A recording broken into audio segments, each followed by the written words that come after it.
All right, good afternoon, everybody. Somebody has their microphone turned, or their okay, got it. Today's Tuesday, June 4th. This is a joint work session with the BoCC and the Open Space and Trails Board. And the very first topic on our agenda is Other Power-Driven Mobility Device Management Plan Amendment. And I think Gary's going to tell us what that means.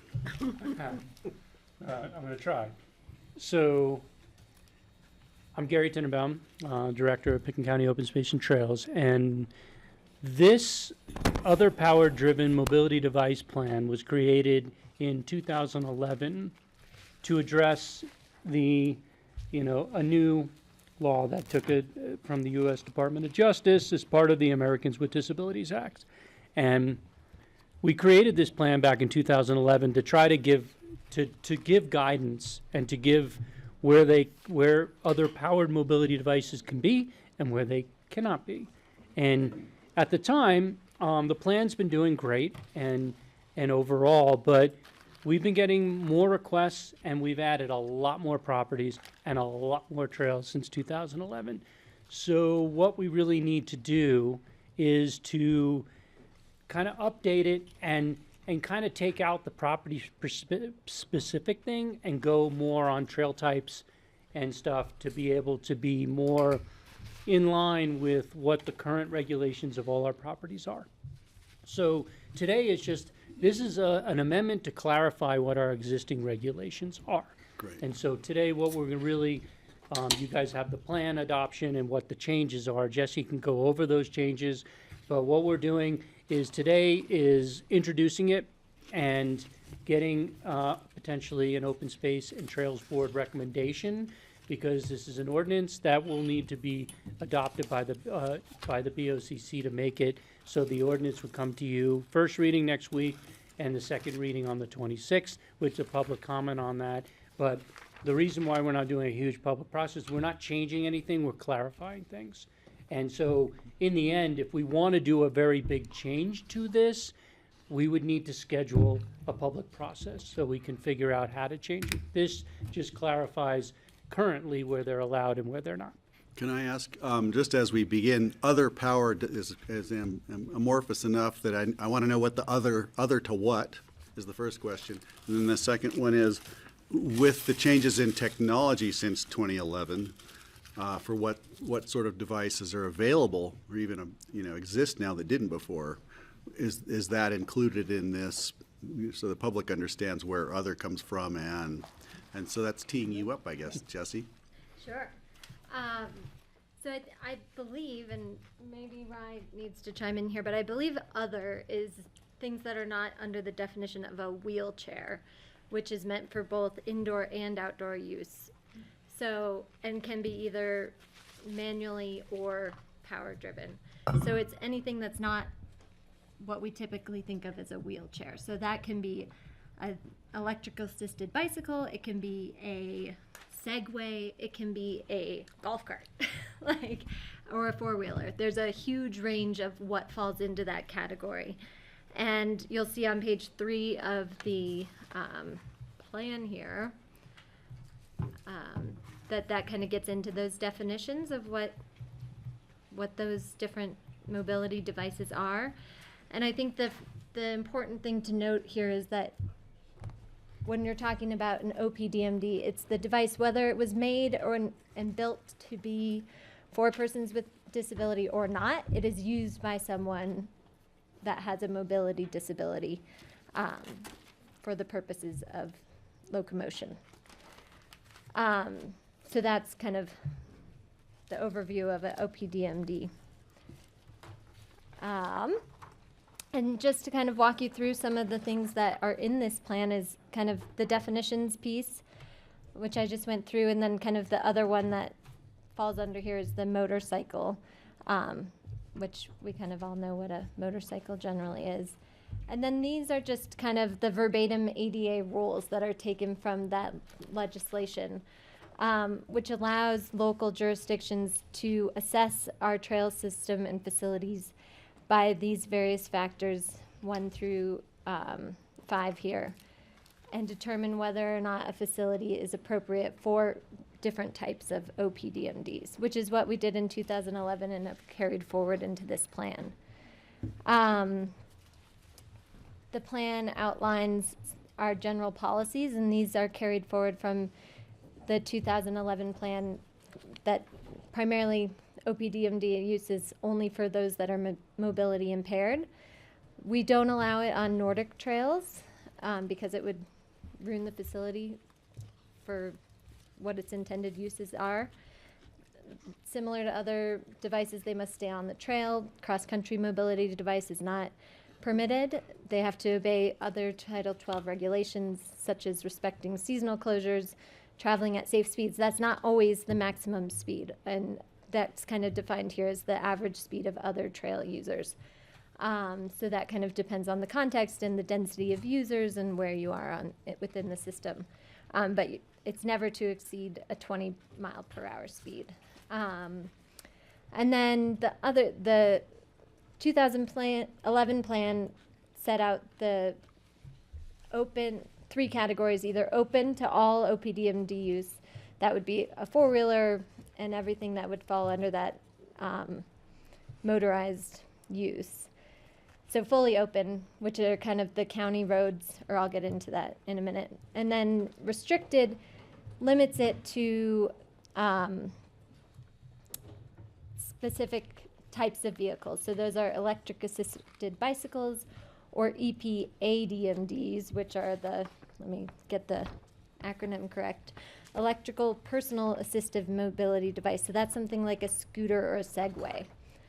And so those have characteristics that can be compatible on certain trails within our system.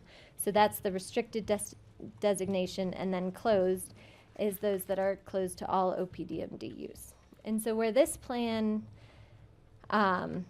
is a little bit different from the 2011 plan is that it groups our trails more generally into categories rather than going through each trail individually. And so we've kind of grouped our open ones, our multi-use county roads, where you can drive a car. You can also use any type of OPDMD.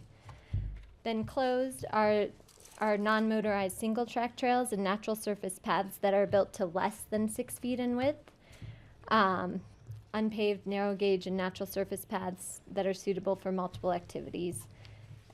Those are closed to OPDMD use as they have been. And then restricted is multi-use improved paved paths and crusher-fine trails that are built to 6 feet width or greater. And so those are trails within our system like the Rio Grande Trail, the East of Aspen Trail, and some of those other trails where this use can be accommodated safely without resource damage or potential safety hazards to the users, both OPDMD users and other non-OPDMD users. So that is the gist of the plan. I'm happy to answer any questions about it. Questions, I do have one, and that is just to start, we have had people approach us about allowing electric, e-bikes on single track trails. And many of the ones that people I meet to do that are people who are really seniors. They're octogenarians even, and who are still wanting to get out, but they need that extra boost in order to get where they want to go. It wouldn't be accessible to them if they didn't have those bikes in most cases. Their argument is that we're discriminating against them. And I'm just wondering, nothing's changed, as I understand what you're saying, nothing has changed here, but can you imagine a time when, say somebody who's, I guess if you're otherwise impaired, you say you have one leg and you're on your mountain bike and you use an e-bike to keep up with your friends, you're fully legged people, is that the sort of thing that you could imagine ever happening, or is this rule isn't changing any of our current rules on that, which are very strict? Correct. So this is not changing any of that right now. Right. The future is we need to work with all the other agencies around us to look at that bigger change.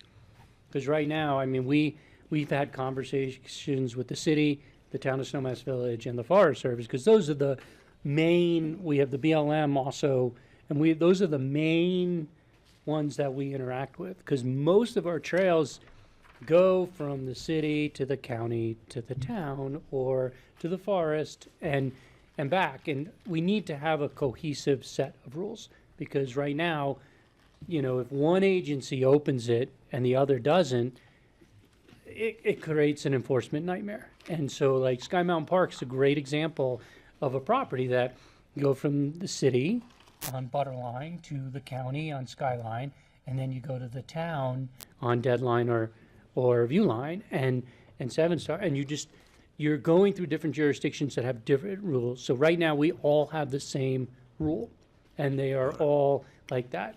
I think it's coming. The Forest Service is starting to look at changing some of their regulations in some of their places. The BLM is looking at changing some of their regulations on the Crown. And so you're going to see that come. Yeah, so you're going to see that come to you guys over time. But this was not a place to just change it, because it will create a nightmare with our other partners if we just change it. And I would think you would want to go through a much bigger public process if you're going to actually make a change. This is clarifying it. This is all putting it, you know, kind of updated where we are today. Great. And so, you know, I do see a time. I think it's going to happen, but I think what we've learned is some areas that opened it all up all at once would love to take that back, and they can't. They would like to find a way to go, hey, maybe Snowmass Mountain, where the bike parks are, that's a good place to do it. And I know Snowmass is looking at that. And, you know, and maybe you do Buttermilk, and maybe you do other places, and you look at ways to have places where this use is allowed and where it's not. And currently, there is a ton of places you could use an e-bike. I mean, we have a whole map. We have an interactive map that shows you where you are and shows you. But is it exactly what some of them want? No.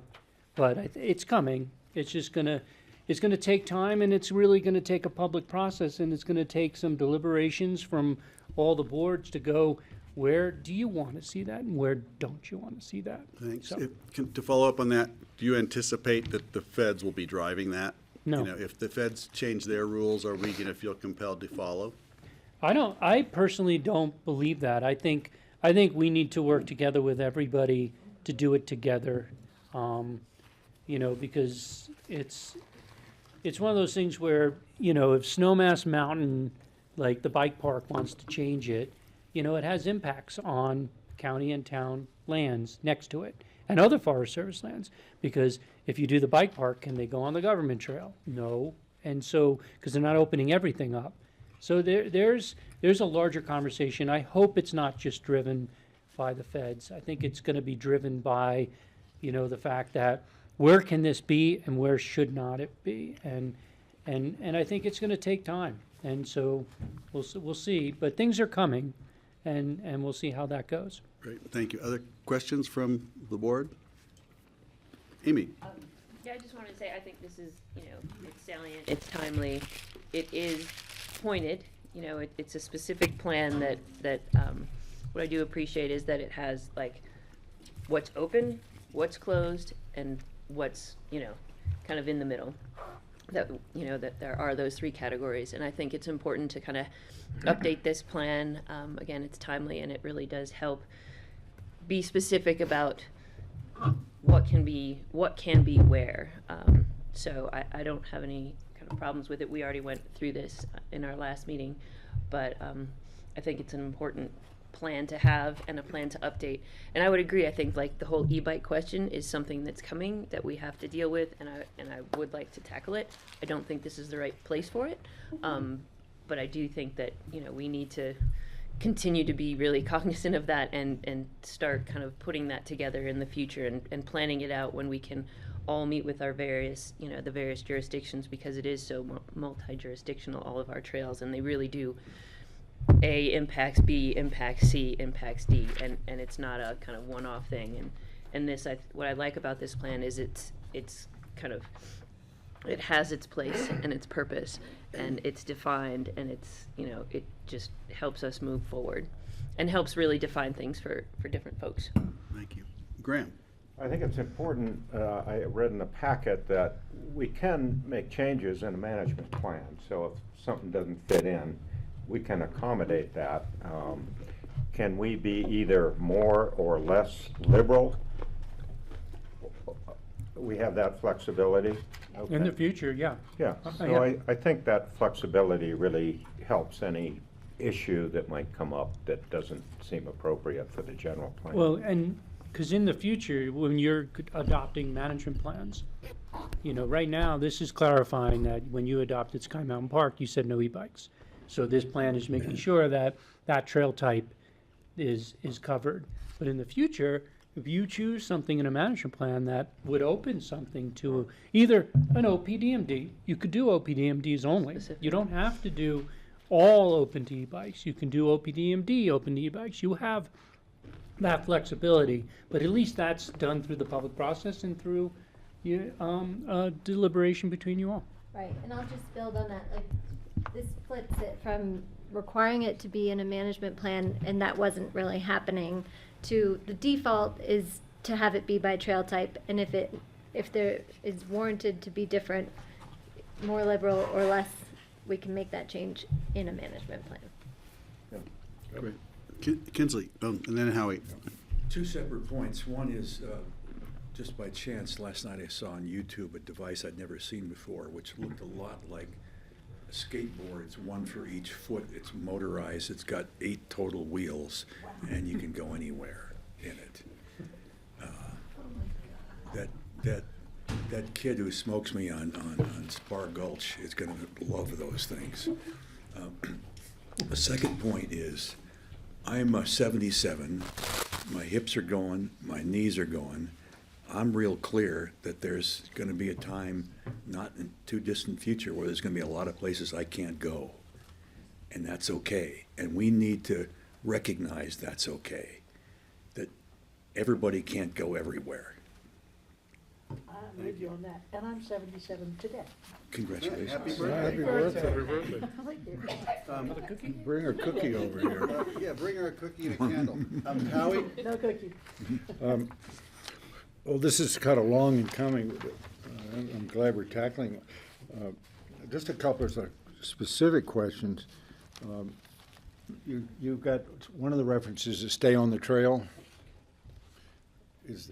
We've talked about this at the city. What's the issue of someone riding on the trail and then wanting to go to the green space of a park, like in Heron Park, going off of the paved surface to the green space where people are having a picnic? Is that is that an example of an enforcement issue, or how do you deal with that? So that's one question. Want me to answer that one Yeah, quickly? answer that. It's all, those are dictated in management plans. Okay. So if a management plan wants to be less restrictive and allow off-trail access, great. Okay. And so, but we don't want to have this plan supersede that. We want this plan to be specific, that it stays on trail. And then if you want to be more liberal in a specific management plan, that's the flexibility that you have. Great. Signage.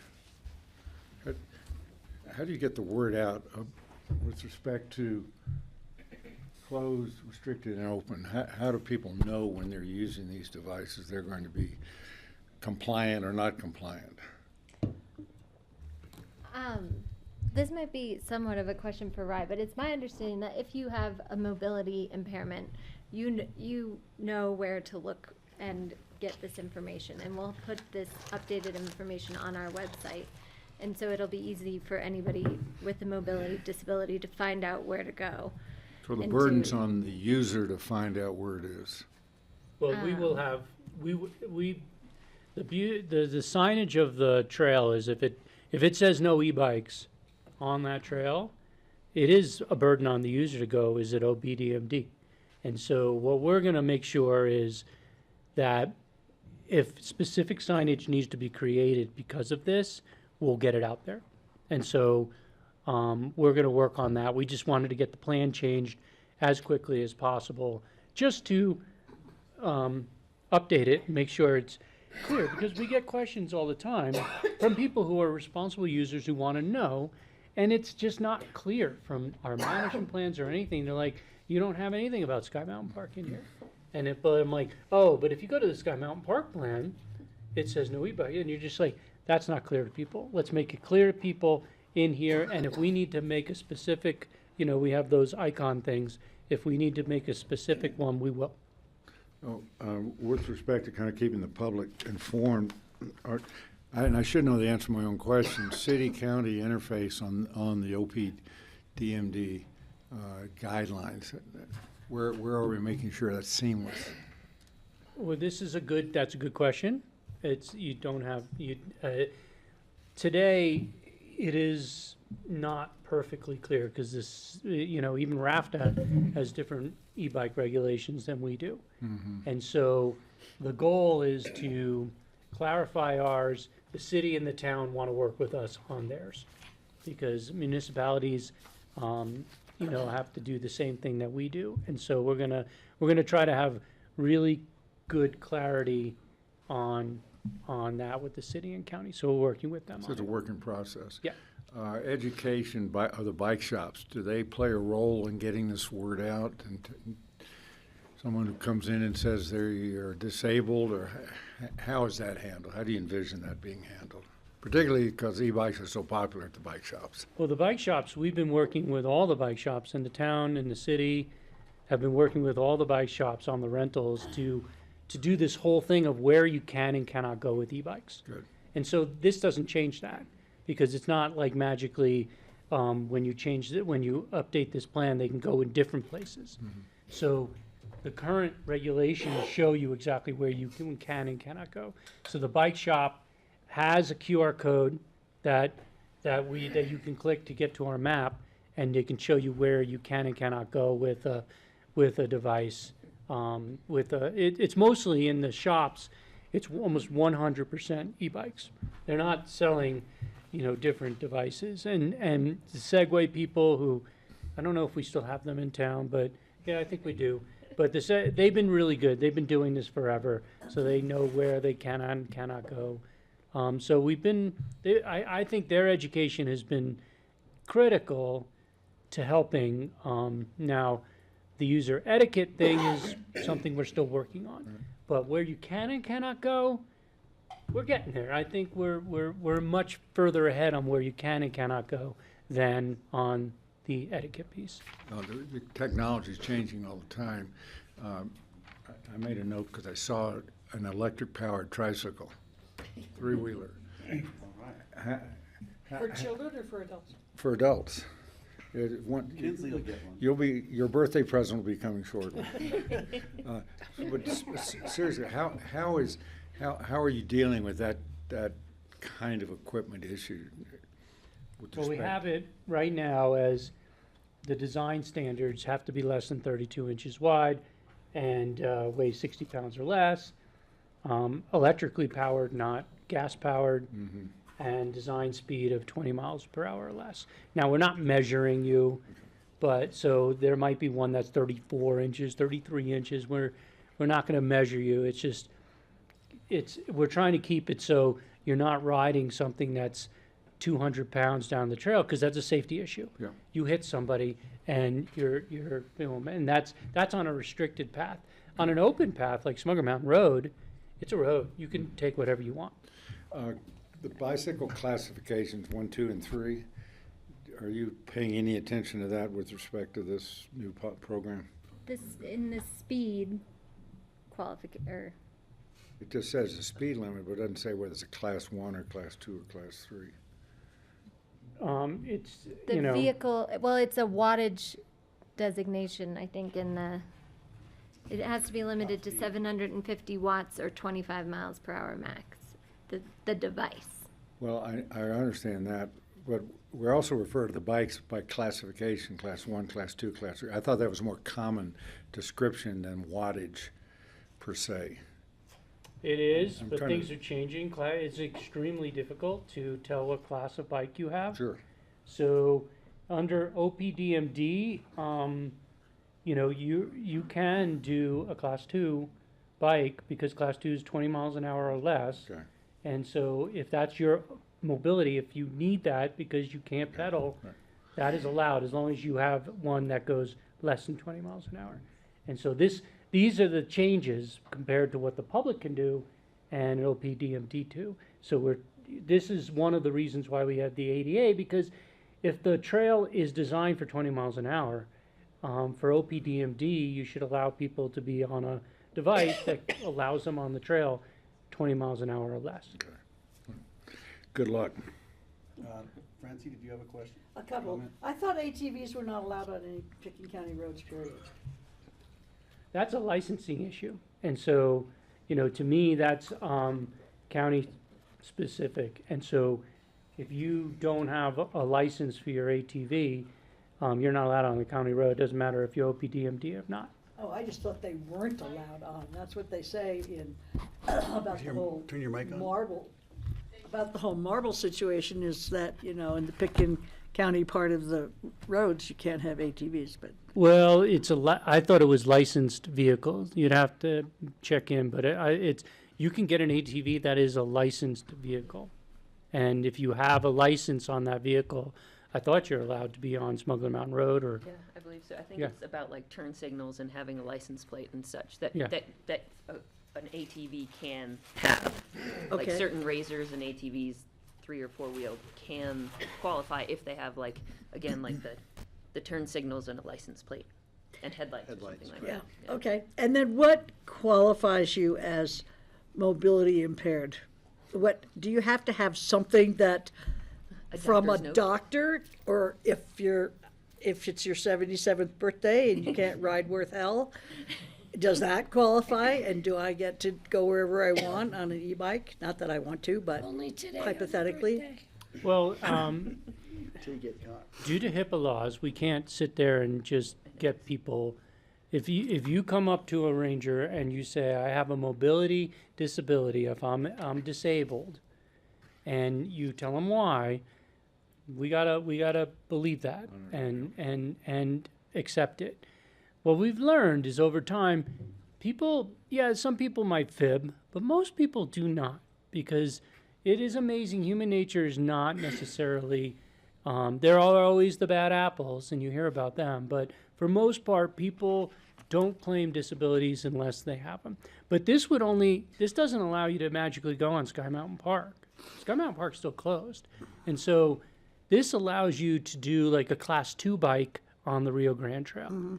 And so this allows you to do certain things that an able-bodied person cannot. And so you have to claim that disability. We do not have a qualification system. It's one of those things where the ranger can stop you and ask you, and if you say, I have a mobility disability, and you're using the right piece of equipment for that, the ranger will let you by. You used to be able to get on a raft of bus just by saying, I'm a senior. Now you have to have a pass. Oh, they believe me. Wait till you look older. So, Michael, don't comment on that. I never had a problem. I just sort of like the whole white nationalist thing that they're being prejudiced against because other people get to do things. I'm just seeing that happen as more and more sort of elite older people want to be able to go, like Michael was saying, wherever they've gone before, even though they're old now. I just see that as a possible outcome of this. And Well, we see it on the trails that people, as Greg says, if you age and you want to do the same ride you used to do, and you need an e-bike to do it, or you have a heart condition or something like that, the reality is our management plans will address all of that. And so in the end, Okay, it's going to great. be up to these boards to say where you can and cannot go. OPDMD is meant to accommodate people where they can be accommodated. Right. And like the Rio is a perfect place to accommodate. Like the real big change it's not a change, it's what it's been, is if you have a disability that you can't pedal a bike, you still get the bike on the Rio. And that's the reason for the OPDMD thing, is to allow people with disabilities to do things in a safe manner and what other people are allowed to do. Where Sky Mountain Park wasn't developed for e-bikes, and e-bikes definitely have a different up and closing thing, and so, you know, there's a difference on that. And during a management plan update, you could decide to open it up, and if we do, we'll assess all the trails and figure out what we need to do. But And I'm until thinking, then, of course, of the Crown. So I'd like to see a study of the difference in the impact to wildlife from electric vehicles and human-powered vehicles. I mean, we too. you too? Well, because Yeah. it's something that needs to be undertaken by a university or somebody with a research arm to it. And that's one of the reasons why we're always cautious on allowing more use, because, and that's why we're doing the Roaring Fork Outdoor Coalition and all these other things, is the fact that e-bikes are relatively new. And there's a new technology, and it hasn't been studied like, you know, what hiking and biking, just regular hiking and biking, have been doing for 20, 30 years. It takes time to understand all the potential impacts or not. And in the meantime, we may be decimating more and more of the herds while we're waiting to get the scientific study. If we were to open it up. Following up on this whole thing of the mobility impaired people, I would venture to say that there's a lot of e-bikes that are rented in the shops in town. The people ride down the Rio Grande to go to lunch at Woody Creek. They are not mobility impaired in any fashion. They are on their way back. You are not allowed to ask them, according to the ADA regulations, whether what is the extent, what is their condition that makes them mobility impaired. There was something that said you have to have a doctor's prescription in what I read to do that. But obviously something like on the Rio Grande, it's not following to me, it's not following the rules right now. Your open space and trail policies, because there are a lot of people riding e-bikes on open space and trails that are not mobility impaired. Can we talk about the Well, Rio I'll Grande just and get raft the as rules? update. So that's one point anyhow. Second point, I remember when we were, a few years ago, when we were discussing, well, what's going to be allowed, what's not. There was a young man who had a motorized skateboard, which I didn't even know they existed until Wow. he had one. And that's how he got back and forth to work. And I don't even remember where he lived or what trails he was going on. It was maybe just from like the ABC into town or something, I'm not sure. Maybe he lived in Woody Creek and wanted to go on the Rio Grande Trail. That was his wheels to get back and forth to work, and we did not allow it because he wasn't disabled or anything. He didn't have an motorized wheelchair, so he wasn't allowed to go on the trails. I don't even know if there were e-bikes at that time when we were looking at that. But Well, I remember that, and we were looking, so we have allowed Class 1 e-bikes on the Rio Grande Trail for everybody. And So that's you're- maximum That- 20 miles. And an that's hour. maximum 20, you have to be pedaling. Right. for anybody. For anybody. But that's not what I'm reading in your policy. No. This policy changes that to, well, it doesn't change it, it just clarifies it, is this policy allows Class 2 e-bikes if you have a disability.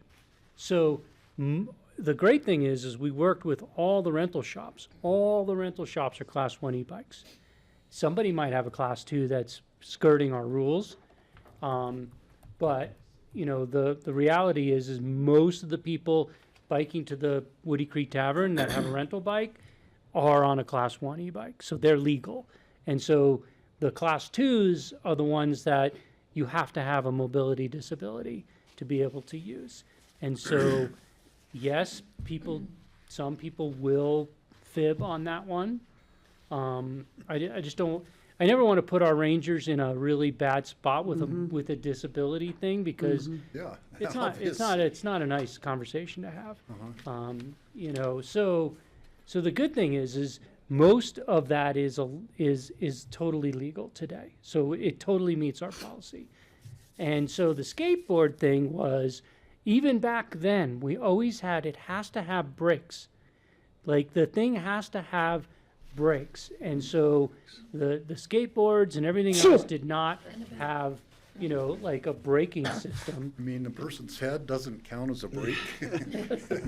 Legally, no, but, you know, in the reality, it is. But, so that's in this plan today, it's, you have to, like, so a class 2 bike has brakes.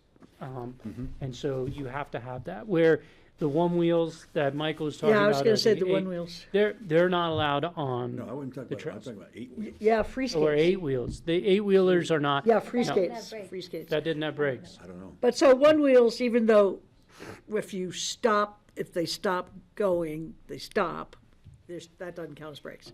No, well, that doesn't count as a yeah. restricted vehicle. Okay. So, And it would be really hard, you know, it's like we see those on the trail and we stop them. You know, and so the city is dealing with that now on their trails. The city, you know, decided to allow all classes of bikes. And so the city is a different deal than the county. And so sometimes it's hard to tell where you're in the city and the county. And where in Town of Snowmass Village, Town of Snowmass Village went along with us. They only allow class 1. So anyway, it's a lot of work to get all this together. Yeah.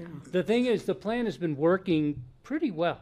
Yeah, there are people that definitely flub their way through it, but for the most part, the plan's been working really well. So this kind of clarifies that on these types, you are restricted, these types, you're not allowed, and on the road ones that you can take anything that's allowed on that road. so there are people who use the trails for commuting, and maybe only on the Rio Grande, but maybe there are others. But then I don't know necessarily what are your trails and what are the city of Aspen trails that people use for commuting back and forth. And I'm wondering about the new trail being built up Maroon Creek. That's sort of a County. commuter, it's almost a commuter trail, but is that Open Space and Trails Trail, or is that the city of Aspen, or It's or all, both? you're going out of the city into the county, back into the city. Yeah, We've been, you know, to be honest, we've been really, you know, we work with those jurisdictions. And so, you know, like on the Maroon Creek Trail, it's one of those things where the Rio closer to town, you know, we've been really pretty open to, you know, everyone's commuting. You know, honestly, for us it's really about safety more than anything. The big thing we have is speed issues, and those are safety issues. If we could slow people down and get people to act more responsibly on the trails, you know, it would go a long way to not worrying about if you're on a class 1 or a class 3, because it doesn't matter if you go 28 miles an hour. If you ride it responsibly, you're not messing with people and you're not hurting people, because, you know, we have even problems with people who don't have an e-bike riding too fast. And so that's why I said earlier, it's more of a ethic issue that we're having, that we need to get the ethics better and to get people to, you know, and we've been working with the city and the Town of Snowmass Village, even into Basalt, to try to get that ethic to be more a responsible rider, because then it doesn't matter, because if I can go 20 on my road bike and that person could go 20 on their e-bike, if we're riding responsibly, it'll be safe. So you bring up extremely, seems easy, and it's so difficult when you go out When we there. talk about commuters, I commute into town on my e-bike, and I ride the Rio Grande occasionally. And when I really want to get home in a hurry, I just take McLean Flats. It's like the e-bike will allow me to go up the hill and get there quicker than the Rio Grande, really. So if I want to, the thing I was going to say is that you can tell if it's higher than a class one e-bike if they're not pedaling, right? Or maybe that's class 2. You see people who aren't pedaling, clearly that's a class 3, I guess. No, e-bike. if it's not pedaling, it could be class Could 2. be a 2 also? Yeah. Okay. I mean, so there's also unrestricted. Oh. You can get an e-bike. There are motorcycles, that- right? Well, no, not even a motorcycle. You can get an e-bike that just, you shut off the classifications and it goes as fast as the battery can go. Right, so there So- you have it. It's really hard to tell. Yeah. If they're not pedaling, it's- So yeah. in the end, getting back to this, it's really just trying to keep what we have, the status quo, and keep it to management plans to have that flexibility. And then in the future, we'll see what technologies come, and we'll keep updating this as the I technology think it's change. technology and it's also consumer demand, because if you're really gonna appeal to commuters to take a bike or an e-bike into town, we've already had this conversation at RAFTA, is the Rio Grande Trail Corridor, optimized for e-bikes, regular bikes, pedestrians, and baby carriages? It's like everybody's traveling different speeds, and when they're in that close proximity, you have problems. And so it's possible that RAFTA might consider expanding the shoulder on that, paving more of the trail. Maybe the trail gets wider or something, or maybe it gets striped. Make it a 4-lane. Make it a 4-lane, Well, honestly, so- we're looking that together because Right, the that's what I future of wanted the to ask. If trails. You're working with RAFTA on this, because there Well, are the beauty commuters. is we have created a 16-foot width in most of our areas. It's not fully paved, but we strive to get an 8-foot paved and a 6-foot, with a foot kind of on either side. Yeah. So we try very hard to make it wider. So anyway, those are all future things because, yeah, if we want to create a real commuter society and have that, we're going to have to look at our infrastructure and how we improve it. And the commuters want to go, like I do, as fast as I can to get to work, right? So Well, I do it. I do it from DeSalt with my e-bike, and Right, sure. the beauty is there's sections of the Rio that are wide open, and I don't have to worry about people.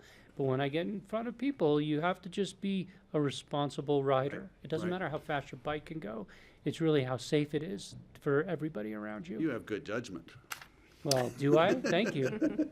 I take that as a compliment. Somebody else had their hand up. Steve? So we get these letters periodically from probably a couple of people who want to ride their e-bikes on whatever trails their mountain bike friends are going on. And then looking at your classifications, the closed and the restricted, if it's a restricted one, I guess they'd be able to go on the restricted one. If it's a closed one, they're not supposed to. Some of them probably do anyhow. To me, it'd be extremely dangerous. A single track with all the curves and everything on an e-bike could be deadly to someone coming the other direction or to the person riding the e-bike. But how are we supposed to respond to the next letter that comes, which I guarantee it will be coming? You can, It's kind of a public it's really just, education piece, really, to educate the public. What's a restricted trail? What's the closed ones? Where are they allowed to ride the e-bikes without any problem? and we have that today. We have a great website that can show you exactly where e-bikes are allowed and not. And for OPDMD, it's really simple. You have to have a disability, and if you do, the only change is, and it's not even changing in here, but the only thing you can do is class 2 on the Rio. That's it. And so, if something says closed to e-bikes now, it's closed to e-bikes with OPDMD too. So you can always send those to us. We're happy to do it. And we've created a lot of information. There's a lot, there's information at every trailhead what you can and cannot use. So, Just a question on how many miles in total do we have of e-bikeable trail?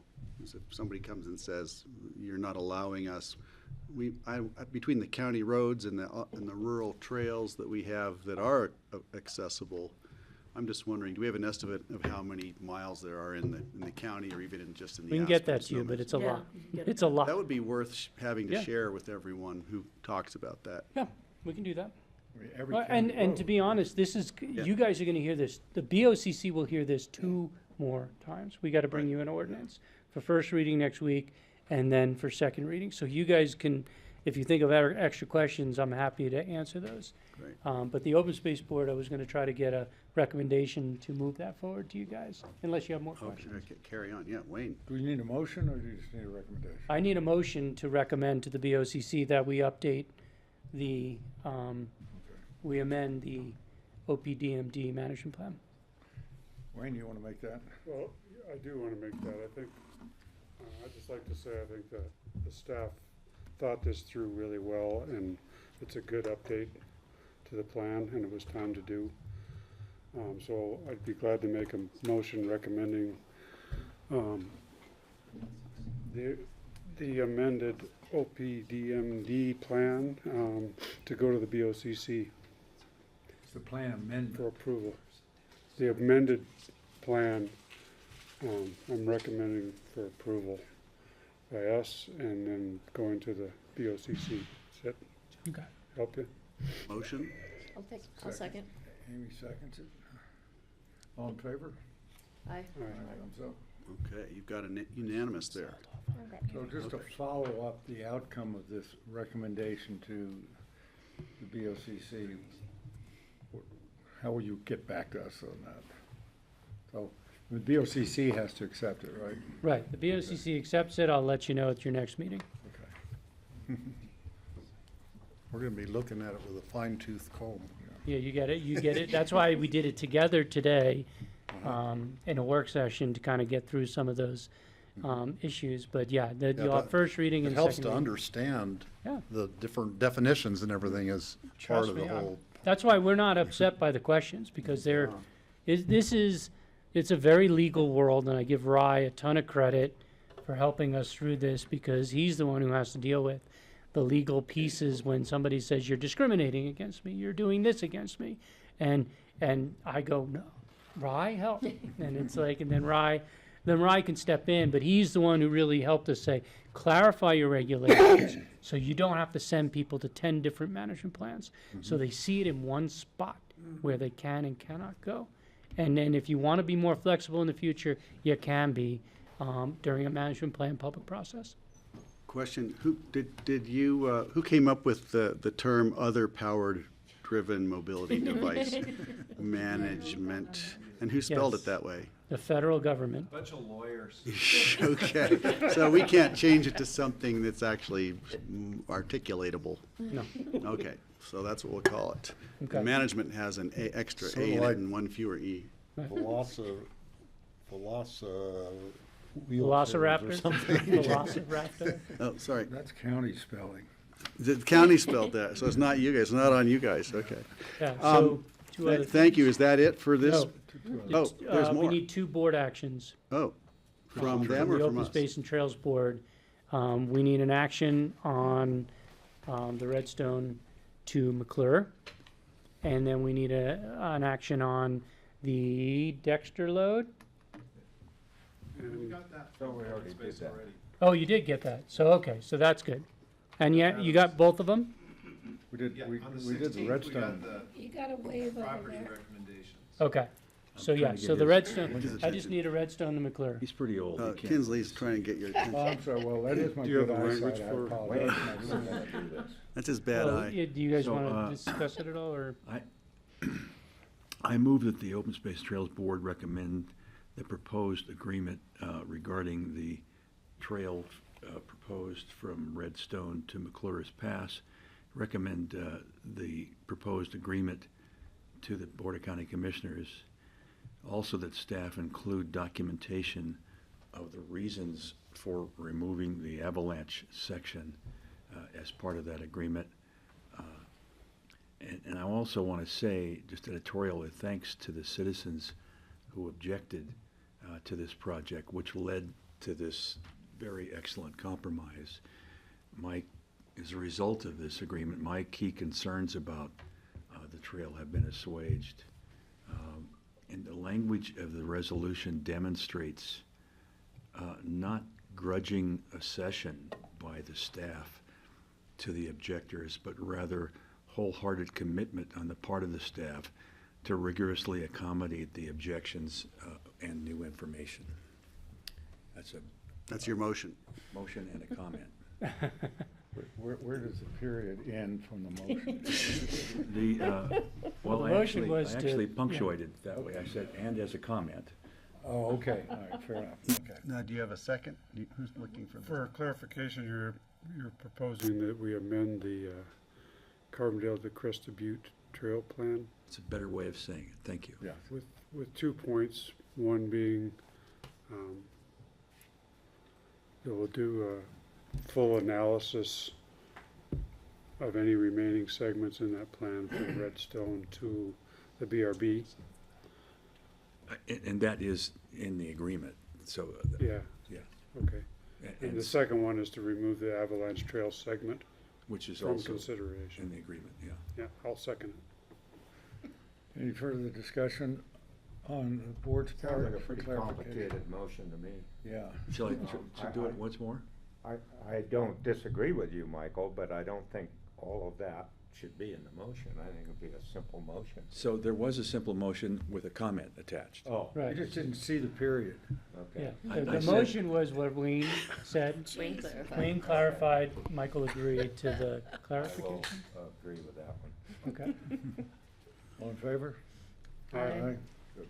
Well done, thank you. All right. Thanks, Any other, Dale. any other Coming to you business? Any other business that they need to get through on that? Nope. That's it? So are we Okay, so you done? adjourn. I would entertain a motion for the Open Space and Trails Board to adjourn and leave the BoCC to their madness. So moved. Thank Take you. your business with you, each weekend you go. Thank you, good meeting. We won't have you to kick around anymore. blessing to be met. Okay, Dave. Thanks for clarifying. It's always great to be back in the country, Howie. I'd like to be here, I've been hanging around for another couple of weeks and I'll be gone. You're going back again? Yeah, I gotta go look at their trail system over Are you going to Oh, the where? Olympics? Unsee. Honestly, really? Yeah, that's Dang, right. should I come with you? You should. Are you gonna go to the Olympics? Hell no. Have you seen any effects of No. the impending bad scene?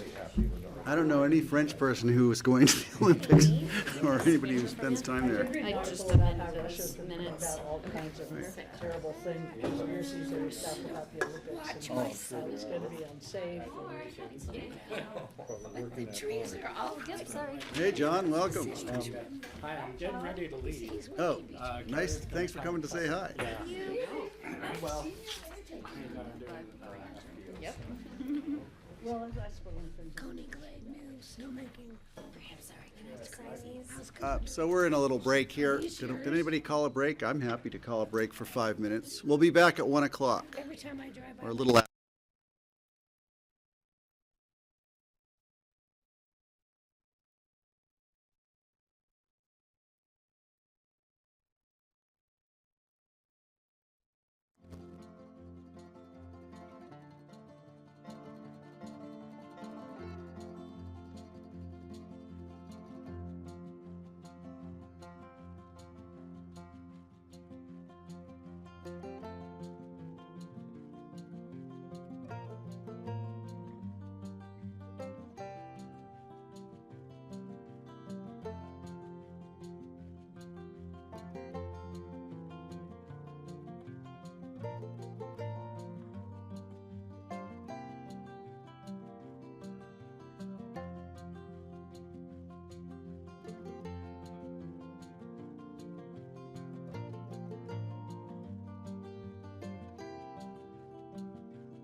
Okay, everybody, it is Tuesday, and we're back at the work session again, June 4th. And up next is the Holy Cross Energy Update. And we have Brian Hannigan and Jenna Weathered here from Holy Cross Energy. You can't do any better than that. Well, our board might beg to differ, but we'll leave that. Oh, to we know them. Good afternoon, commissioners, and thank you, Mr. Chair, for the great welcome. Jenna's with me today. We're going to provide you with an update on not only what we're doing with respect to clean energy, but some of the other things that are on the minds of our cooperative and our cooperative members here as we continue to progress towards a more sustainable approach to providing electricity and services in our beautiful area. So we'll just jump right in, but I would be happy to take questions along the way or after. Holy Cross Energy, as you know, is your hometown cooperative. We are owned by the people that we serve. We are governed by the people that we serve. And that makes us, I think, unique and distinctive in the world of utilities. We are also on a mission, on a journey, as we call it, to achieve 100% clean energy in our power supply by 2030. And what we don't talk about enough is we're also looking at becoming fully sustainable in all aspects of our utility operations by 2035. So it's not just about the power that we supply, but it's also how we do it, and can we do that in a more sustainable way as well. Even as we maintain and perhaps even improve the reliability of that electricity supply, the affordability of that electricity supply, all the things that people rely on us to provide as the electric provider. We can't really talk about sustainable energy unless we're doing our table stakes work of keeping the lights on and keeping the rates affordable. And so that's really the goal that we're seeking to optimize for. And along the way, if we can take steps to help improve the quality of life for our members in their communities by providing energy services, whether it's energy efficiency improvements or weatherization or bill assistance for those that are struggling or partnering with community organizations, we see our role as much larger than just the poles and the wires and the crews and the trucks. That's central, but there's so much more that we can provide to help create this vibrant community that we all call home. The chart shows that in 2023, we ended the year at about 50% of our power supply coming from carbon-free resources. The most recent month that we have data for in April, that number was more like 75%. And I'll talk in a moment about what's changed. But it's safe to say that based on our current trajectory with our current projects that we have in deployment that we'll take by the end of this year or next, we are on a track to be between 95 and 100% carbon-free by the time we hit 2030. So we're approaching very nicely our stated goal. But as they've said about the last step, it's a doozy. And I'll spend a few minutes talking about why that's a different challenge than what we've had to date. Nonetheless, I think we should be celebrating the progress that we've made in decarbonizing the power supply. And you heard me say in my last visit with you that that's the first step to decarbonizing the broader energy economy. Now the challenge will be, how do we use that electric power for buildings, for transportation, for commercial and industrial uses? That's really where I think the rubber hits the road in terms of the broader climate action goals that we have here in Pitkin County. While you're introducing this, and this is really great, this is like a dream come true for anybody who's concerned about decarbonization, to have Holy Cross Energy. If you look at the national news about utilities, you see that the big challenges are those utilities make money by building power plants, whether they're coal-fired or natural gas or maybe nuclear. That's how they make their money, because they can bill that back to their customers. How have you figured out how to do things differently? This is a different model. It is a different model, Commissioner, and I think it's worth noting that we're a not-for-profit entity, meaning that everything that we generate in terms of revenue is either utilized for operations or it's invested back into the system at some point, or it's provided back to the members of the cooperative as a bill credit. So those of us that shop at REI, we get a patronage capital back at the end of the year. It's a percentage of total sales. You all, if you're Holy Cross members, you get a similar capital credit on your bill. We're able to use part of the bill proceeds to invest in the poles and the wires and the other capital infrastructure. And when we reach the end of that useful life for that infrastructure, those monies get returned back to you as well. So it's really a model that's not built on building stuff. In fact, for us, the incentive is to try to not build stuff, because building that stuff increases the bills that everybody has to pay, and that works against our goal of maintaining our affordability. So we have investments, or incentives, I should say, to look for energy efficiency, to look for operational improvements, to look for ways of doing things better. And as you'll hear me say in a little while, we now have extra incentive to look for ways to be flexible and efficient. A perfect example of this, we were standing in the hallway. This building is generating more solar than it uses, and the rest of that is passing back onto the electric grid. In a future where every new building has solar on the rooftop and it's meeting its net zero requirements by code, we're going to have every building overproducing, right? Under the current system design, every building will be overproducing on those afternoons in 2030, and we're going to have more of a good thing than we know what to do with. And so part of the challenge is, how do we start encouraging people now to think about either not producing or storing that energy for later on, so that they can use it at a time where we might otherwise have to go outside of our area and get power supplies from someplace else that may come with a higher price or a carbon footprint. Sort of thinking about how we manage the system more holistically, that's how we're going to approach 100%. Because 100% really means no failure. 100% is every hour of every day. And that means that at every hour, even in the nighttime, we've got to figure out how to provide 100% clean energy. And that means a lot more flexibility, a lot more storage, a lot more of building certain kinds of infrastructure, and not maybe the things that we used to build in the past. Because if we try to build them both, you'll see those rate impacts like I think we're seeing for Coloradans elsewhere served by other utilities. Great answer. Thank you, Patty. Yeah, then forgive me for my You gotta voice. jump in at any point. I told you I wasn't going to talk, but I have to. In your packet, you had the flexibility supply curve. Yeah. And you have two red circles. One of it's the response from residential, and then the other is commercial, industrial, and then the other one is the storage. So is that what you're kind of talking about? I'm foreshadowing that very much, Commissioner, and we'll get to that in a Okay, moment.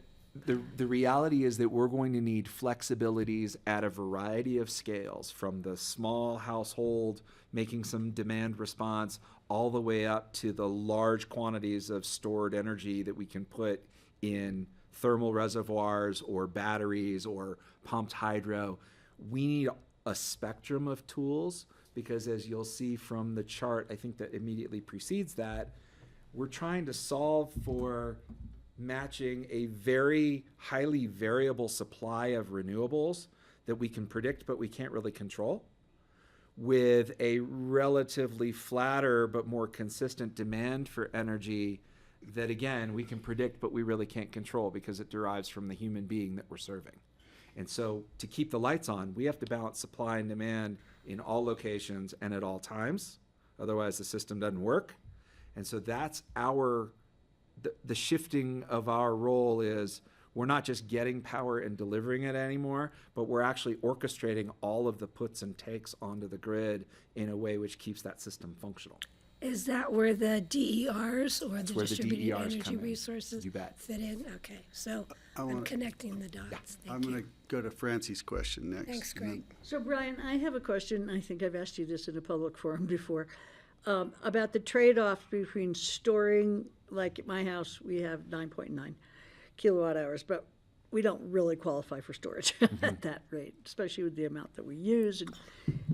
But if we did, let's say we went to 15 and we decided to store, I'm wondering about the trade-off between what goes into the batteries today and the mining of what goes into those compared to a different form of carbon, Right. because obviously batteries have a really high carbon footprint. And so I'm wondering, where's the trade-off? So the battery certainly has a carbon footprint in terms of its construction, not so much in terms of its operation, but Right. but anything that we build has a carbon footprint Right. in today's economy, and I think it's important for us to recognize and concede that. Where where the battery has a different carbon footprint is in that is a one-time carbon footprint at the outset that is then, something that you've invested in, and it can kind of be amortized over the life of that battery, typically about 10 years. Whereas if we're getting energy from a fossil-fired power plant, we're continuously burning the coal and the natural gas, and the more fuel we use, the more carbon we emit. And so I think when we look at this from the standpoint of what's called life cycle assessment, we really need to reflect on not just the carbon, but also things like critical materials, things that have origins in countries other than the United States, things that can create jobs here at home versus maybe support economies elsewhere with values that we may or may not share. There's a whole host of considerations when we step back from carbon and we think more about sustainability and equity and ethics and national security. Right. And these are things that are all front and center whenever we make a decision at Holy Cross, who to partner, how to partner, what kind of program to design, where to go. I can argue that maybe the investment in the carbon to create the battery is actually less than the carbon we would need to run the gas power plant to balance the solar that's coming off your roof. Yeah, if we went that that's the approach, bottom line. That is right? the question. Because I also have batteries in my car. I Yeah. have an EV car, and I'm just like, this is not free. Yeah, and so that's where I think first we address carbon emissions, because that's the stated ambition of our membership, to address the risk associated with Emissions. climate change. But then we also have to think, well, are we creating other environmental problems that we need to be worried about, right? Landfilling of wind turbines, replacement of solar panels at end of life. Can we recycle the critical materials that are in there so we don't have to go to mine other places? Can we develop sources of things like lithium for batteries that are here maybe in Southern California as opposed to other places where the health and safety standards might not be what we want. So all of that, I think, has to be taken into consideration whenever we're looking at the true sustainability of our energy system. And that's, I'm a believer in incrementalism, walk and then jog and then run. And we started by thinking about clean energy with our 70-70-30 plan. We said, well, let's get to 70%, and then we'll go from there. And we realized we could get to 70% pretty easily. And then the board said, well, let's get to 100% and go from there. And part of that was we know what challenges we have to overcome to get to 70%, and we feel pretty confident about getting there. And obviously we're there already today, several years earlier than we anticipated when we set that goal. Now we can really figure out what are the dreaded last 20-30% challenges that we need to balance the power system the rest of the way. And once we've solved that, or at least got a line on it, then we can say, all right, now how can we fine tune that better and become agents of decarbonizing the rest of the energy sector? And how can we make sure that we're doing it in a way which doesn't create problems that my kids, when they're in leadership roles, are going to be like, Dad, why didn't you figure this out? Yeah, right. Yeah, all right. So we're still taking baby steps. Yeah. And I'm not a believer in letting the perfect be the enemy of the good. I think we take the steps that we know how to do, and then we solve those problems along the way because we're creative and smart and talented people. Okay, great. Thanks, Brian. I can't believe your kids aren't already telling you that. They are. Yeah. The thing that's, I think it ought to be noted that a lot of the skepticism is certainly driven and fueled by the opponents of, because you kind of think about it, if this was the only energy source, if we only had a simple choice, it's a pretty clear choice that we've got a cleaner energy source coming. But there are opponents to that. There are lobbies who are trying to, fuel the skepticism. And that's, I think we need to be clear that, there is a high cost to extract minerals to build an electric car, but the trade-off comes much sooner regarding your carbon than people would like us to think. And so there's a messaging, a social messaging, propagandist almost sort of aspect to this, which is frustrating because I keep thinking we should really be trying to decarbonize and not have to get in these fights over it. And I love the way you speak because it's very clear and you don't include any of that, but I feel like it has to be brought up that there are people who are actively trying to sow confusion about this. Yeah, and I think, Commissioner, our approach is to simply go about our business and do what we can do with the technologies and the practices and the people and the innovation that we have that's available to us. And create facts where and create realities where there might be a lot of conjecture and a lot of, well, what about Right. this or that? I've frankly been very surprised that we're able to not only achieve, into the mid 70s in our clean energy supply, but we've managed to save $30 million in avoided power supply costs along the way. That's $100 per year over the last 5 years for every Holy Cross member meter. Or to put it another way, that's 1 month out of 12 months on the bill that they're not having to pay, which that would have been in their bills had we not done anything. Right. So to me, this is not just about sustainability at all costs. I don't think it can be, because people don't care what color your power is if it's not there or they can't afford it. And so for us, it's about finding that sweet spot where we can, as it says on the screen, safely provide reliable, affordable, and sustainable energy. And in safety, it's, yes, the human safety, but it's also the physical safety of our communities, things like wildfire risk, right? If we have a clean energy project that increases wildfire risk, I don't know that we want to do that, right? If we can find an alternative that doesn't have that risk associated with it. So where I'm kind of trying to convey for those that are listening is that we're balancing all of these objectives and trying to find the optimal amongst them. And sometimes it might not be as sustainable or as reliable or as affordable. And that may give us some pause as to how quickly we go, right? And I think it's worth saying that for at least the next few years, we're still going to be relying on natural gas quite heavily to make up that difference between where we are and where we want to be. And as we find solutions that work, that have that carbon-free footprint, but are also reliable and affordable, we'll be able to bring them in and nudge that number up from 75 to 80 and then all the way to 100 at some point. What are we paying now per kilowatt hour? So the retail rate for our small residential customers is 11 cents. And that is among the lowest in Colorado and well below the national average of something like 15 Oh, really? to 16 as I I looked. thought it was 9. I guess I'm a little behind. Well, and I don't like to say this too often, but I think we've raised it a couple of times since you last looked at your bill. Since I last looked, Yeah. But we have only, I think when I started, it was just under 10 cents. Mm-hmm. And so to be able to say we've only increased our costs, 10% over the last 7 years, when the national average increase in electricity rates is more like 35 to 40%. And you think about inflation, it's well below 10% over the last 7 years. That means in real terms, we're actually doing something quite good. Yeah. And that's as we're investing in modernizing the grid for all these DERs, the significant investments we've made in wildfire protection and mitigation on our system that have also had reliability improvements, and also dealing with risks like cybersecurity and physical security, which are not inconsequential in today's age. Are you going to interpret some of this other information for us? I'm going to try. Yeah. Let's keep Can I going. jump There's in? a lot here. It's Really awesome. quickly, Commissioner, Brian lives here, as we all know, and I'm more here. When you meant, and I'm stuck on one of the things you said. You mentioned that a battery wouldn't be appropriate for you, and I don't think that's true. Oh, really? You know, we work with Tesla Powerwalls, and we've got a wonderful program called Power Plus, where I've read about it. So we'll go in and we'll pay for the install and the battery. You can pay us back over time, over 10 years on your bill. And because, I don't know, but I'm guessing maybe nobody's home at this time, and your solar array is producing a lot of energy that you're not using. So that could be going into that battery, and then you could use it in the evening. And then we'll pay you if you allow us to use it when we need it. We won't ever take more than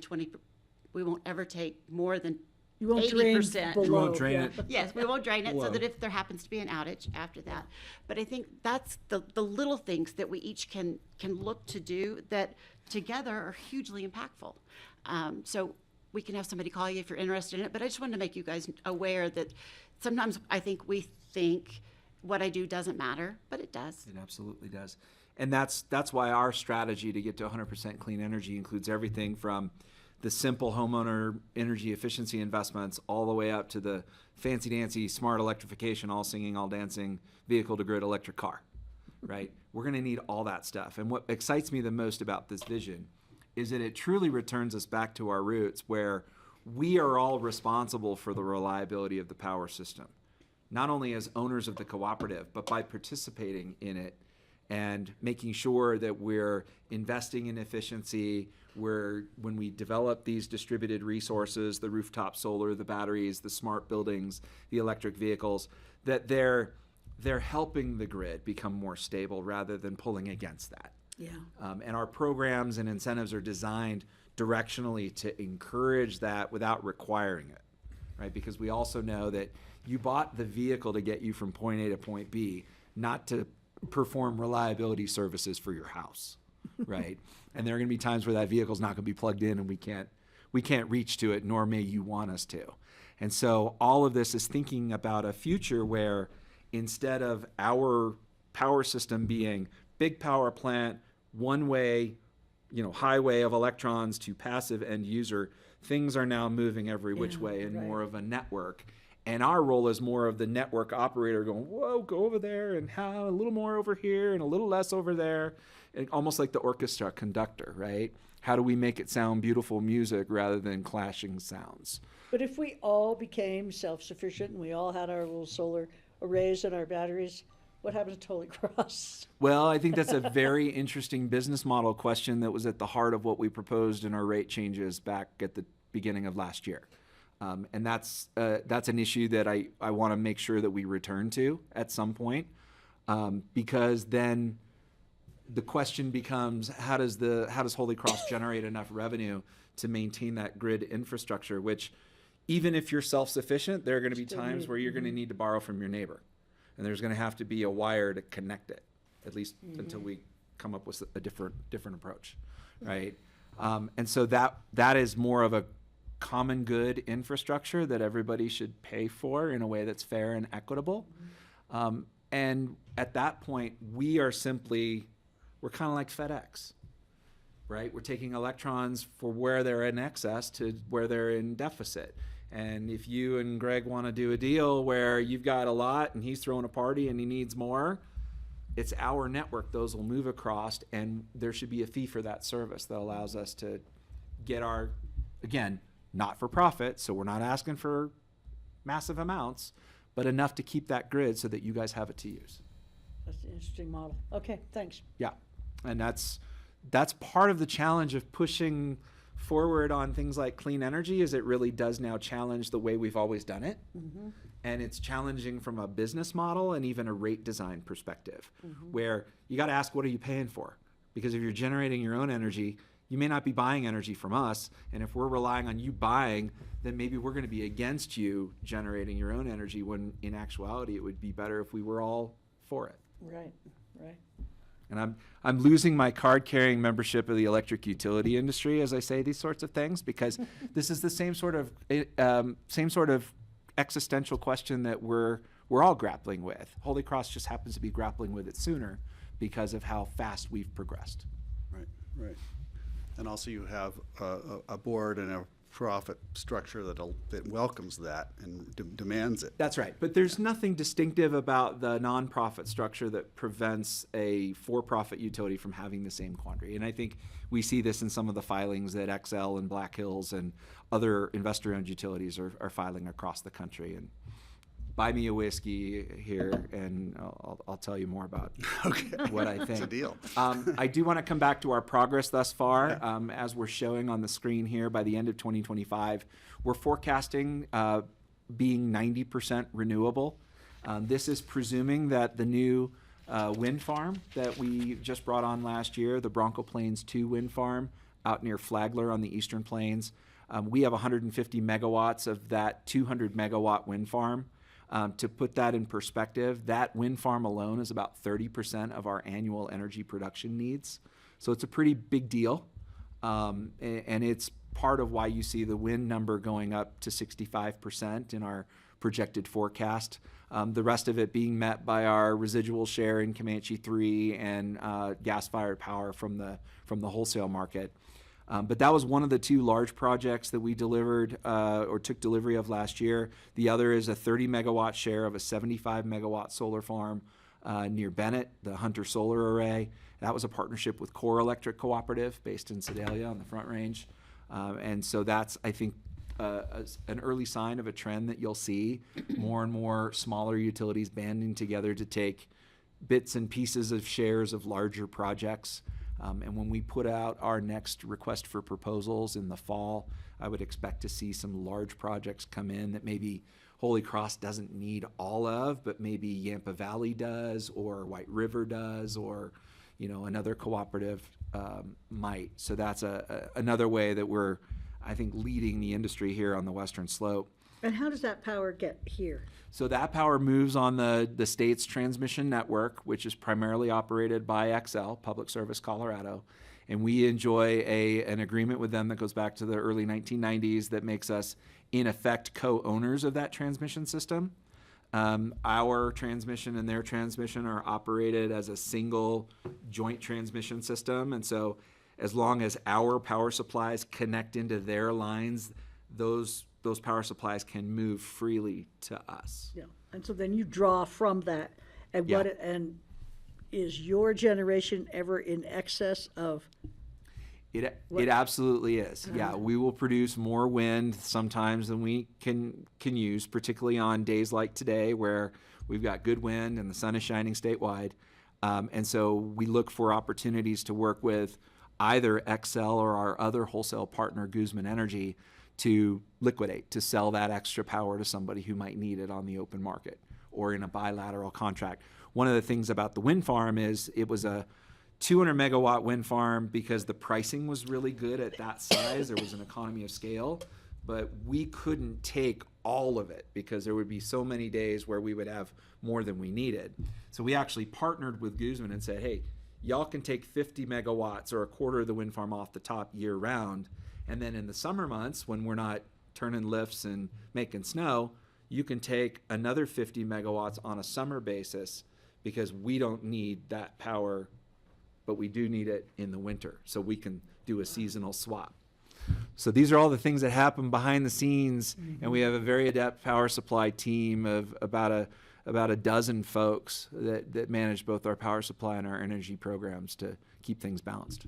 Do those electrons from Flagler actually make it to this valley, or is it a thing where XL gets it, XL provides other electrons over here equal value to replace those ones? So I'm going to go geeky for a minute, Commissioner. Electrons move at the speed of light.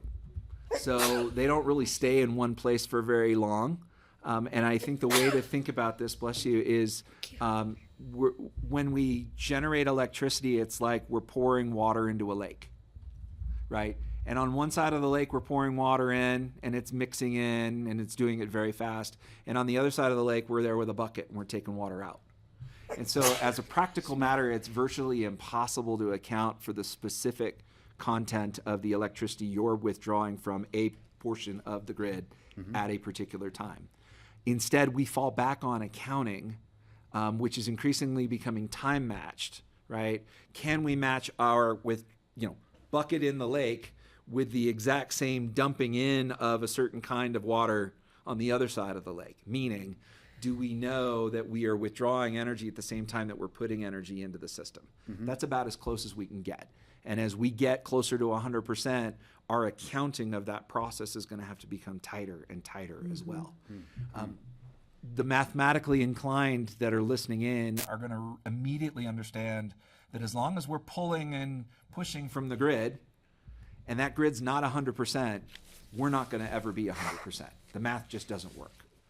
And so I think that's going to be a challenge that the Holy Cross Board will face at some point, is the value of being entirely self-reliant and the added cost that will be versus being part of the larger West-wide economy, but also recognizing that maybe comes with a little bit of carbon footprint associated with it. That's that trade-off, right? Affordability, sustainability. And I think that's in our future, probably within a couple of years.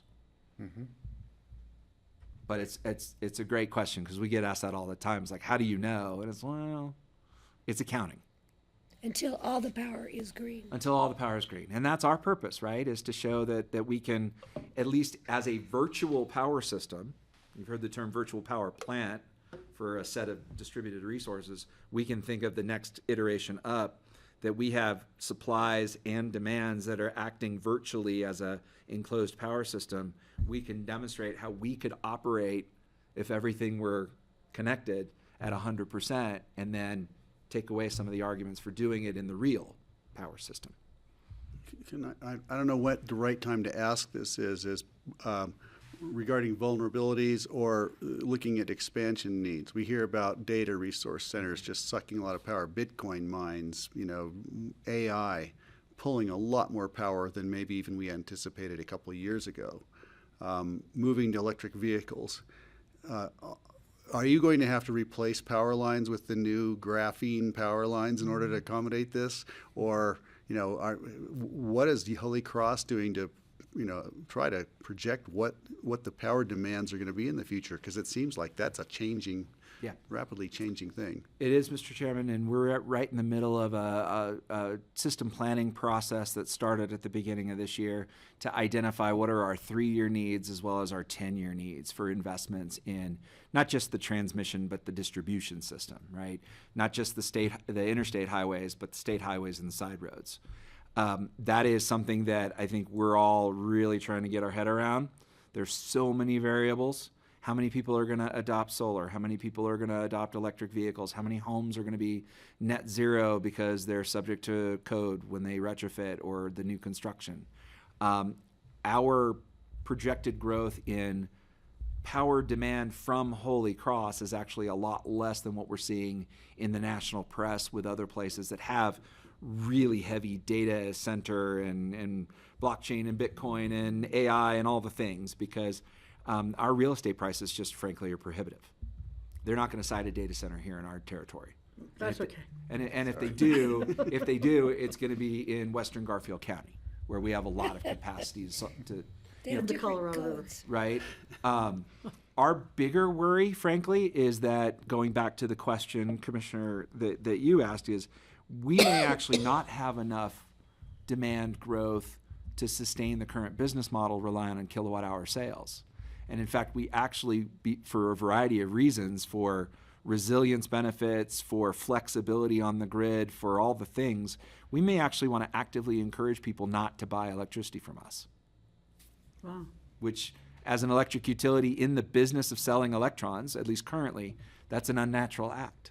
It's a megawatt of some Aren't you sort. in Eagle also? Yeah, we're an Eagle as well. Yeah. And I would say we don't see it any different in Roaring Fork versus Eagle Valley in terms of the projected load growth. We commissioned RMI just down the road here in Basalt to do a study for us a couple years ago, looking at the scenarios where suppose we met all the state projections for, at that time, climate action, EV sales, smart buildings, the whole thing.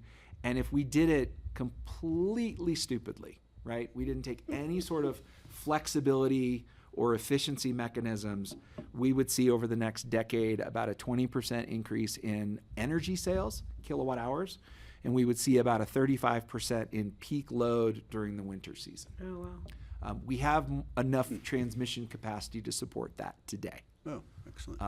We may look at, when we go out and do rebuild projects, can we use advanced conductors? Can we consider using insulated covered conductor as a way to mitigate fire risk? Can we, if we're going to be digging up the ground for fiber broadband or other needs, can we underground the overhead line along the way?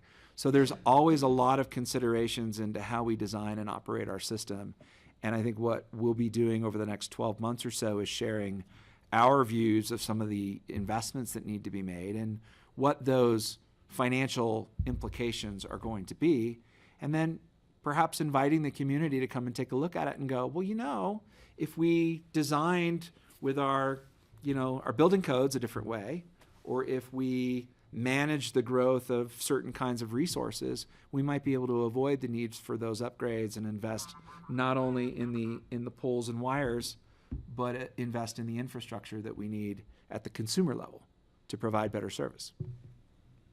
Wow, fascinating. I could keep going, but you've got more stuff to something tell you us need. about. I want to highlight a couple of the bullets at the bottom here. The two bullets at the bottom, the 10 megawatt, 20 megawatt hour solar plus storage. I really like those because it's solar paired with battery storage at the same common entry point onto the grid. And what that allows us to do is sort of throttle and break the flow of solar from those facilities in a way that suits the needs of the grid. To think of it another way, it provides the flexible generation that we've traditionally gotten from a natural gas turbine. And what we're finding is, as we get better at managing the batteries, we can actually make the batteries provide different forms of services to help keep the voltage nice and stable so that we don't blow out equipment. Manage the frequency on the bulk power system so that we can help if we lose a generator there or we have an unexpected spike in demand for electricity, the batteries can respond to that and actually get paid for that.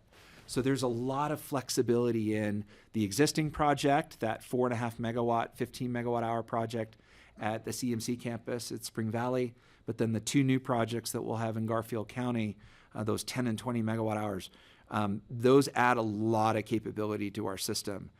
And I would suspect that we would be looking for more of those in other locations, maybe here in the Upper Roaring Fork, maybe over in the Eagle Valley, in places where those resources can also provide local energy in the event that we lose that grid function. Imagine what your first responders might do if they knew that they had 20 megawatt hours of stored battery energy that they could use in the first 12 hours after an event, where the transmission grid, think Lake Christine, right? Our planning and our emergency ops, our continuity of ops is probably a little different if we know we have a finite amount of power that we'll have no matter what, as opposed to, oops, now we got nothing, what are we gonna do? And so that, as we talk about wildfire, as we talk about emergency operations, these are areas where I hope we can be more interactive with your officials and planners and really plan these kinds of things together. Because in my mind, it's not a matter of if, it's a matter of when. And preparedness is the coin of the realm. You mentioned a project in the Upper Roaring Fork Valley, and I know Holy Cross and maybe REI, I don't know who all was involved in looking at the potential of different areas in the Upper Valley for another solar project. What's the result of your study on that? I know it had to do with the capacity of the transmission lines, the location, the solar aspect. Yeah. Who owns the land, all those kind of different things. All those things. And what we'll do, commissioners, in the fall, we'll be actually offering targeted areas where we would encourage developers and landowners to partner together and propose in projects that they think are suitable.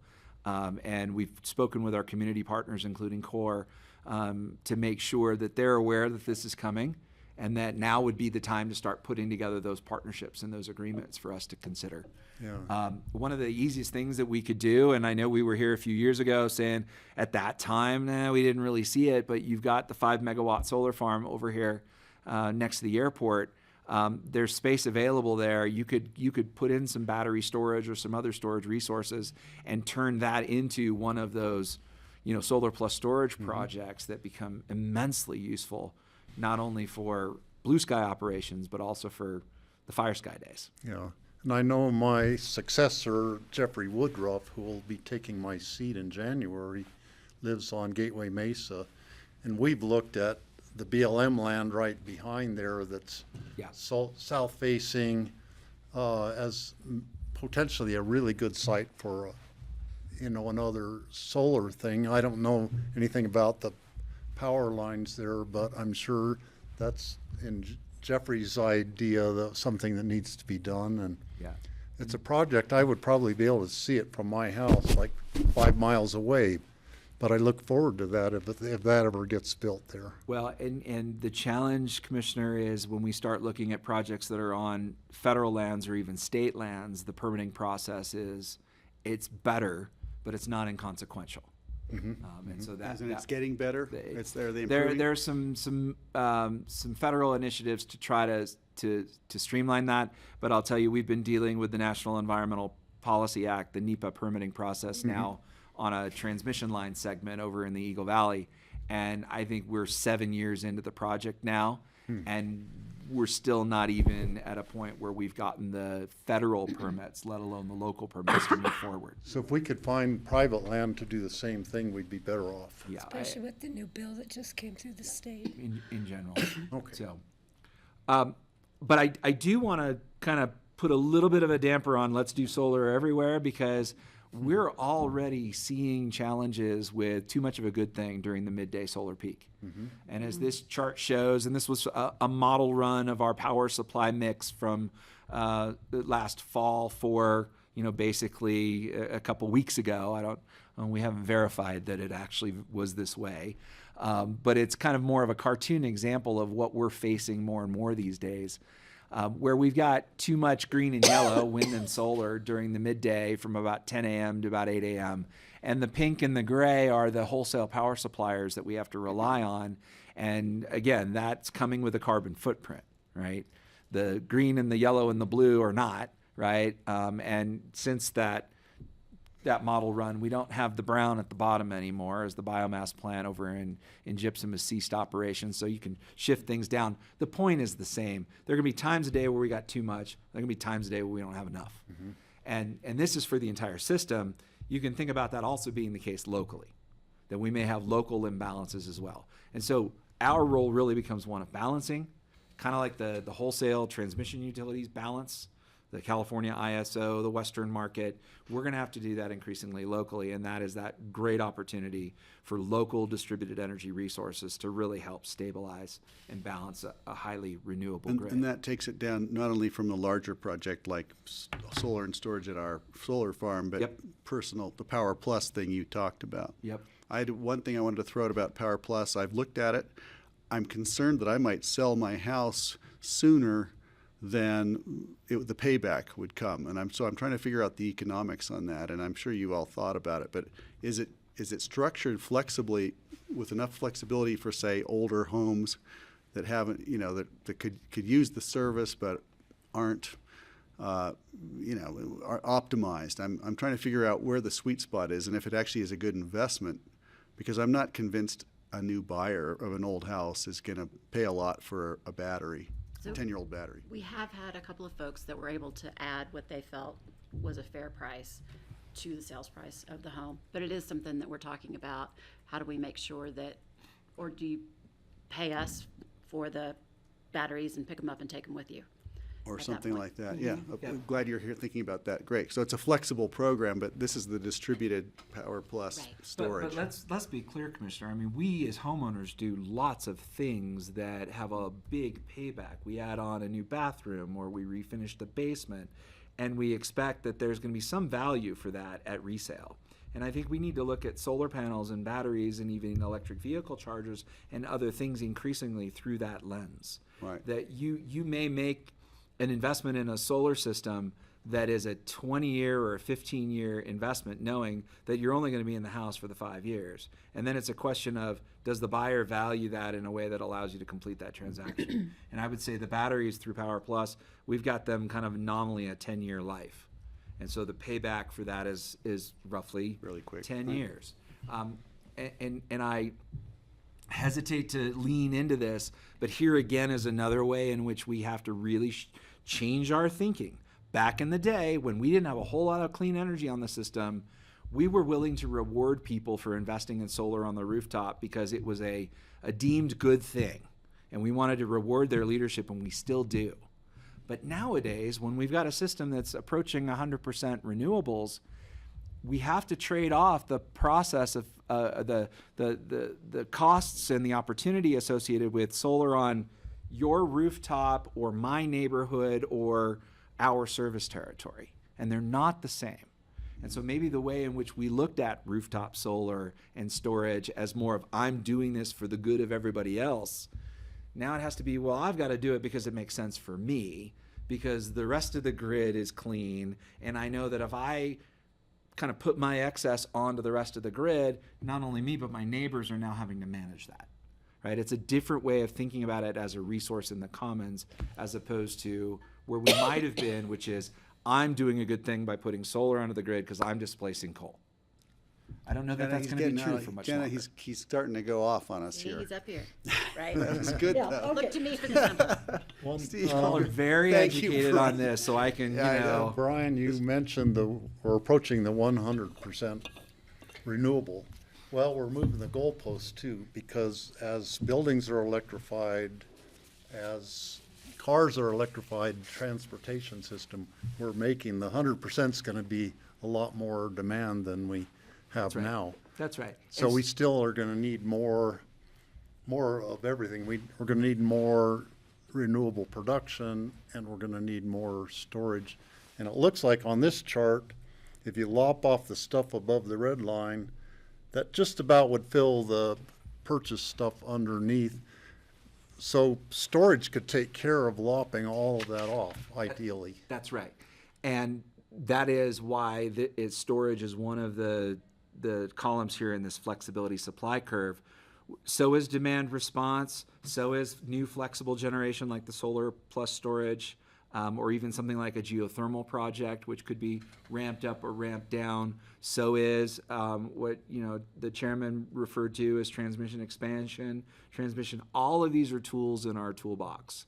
And I think what I want to share with you is we're exploring all of these, and we're going to use the right tool. We're not going to use the Phillips head on the regular screwdriver, screws. We're going to use the right tool for the right purpose and do so in a cost-effective way. I do want to flag the thermal storage one though, because I know that's a hot topic, pun fully intended. Thermal storage is like pumped hydro in the sense that it offers the opportunity for us to store a lot of energy over a long period. That's not something we would rely on batteries to do. Batteries are really best suited in the 2 to maybe 6 to 8 hour frame. But if we want to do something over a couple of days or a couple of weeks or even from one season to the next, we really have to look at these long duration energy storage options. And right now the thermal energy storage one is really promising for the fact that it not only is energy storage, but it could also help decarbonize another portion of the energy system. And so hopefully we'll have a chance to talk more about that when the time I met a comes. woman in Anchorage several weeks ago who's working on just that issue for the state of Alaska. Yeah. So they want to store electricity in the summer for use in the wintertime. They have to store it for a really long time, and they're looking at all of this, but thermal is one of the things that, they have to store it for months and months to have the electricity when they need it. That's right. And the other value of the thermal storage system is it creates a higher starting point with the inlet water coming in.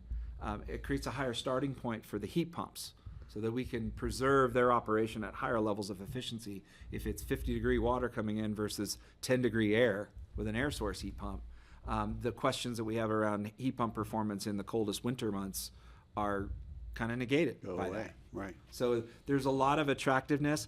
I will say, though, it's as you know from your investigation so far, it's capitally intensive.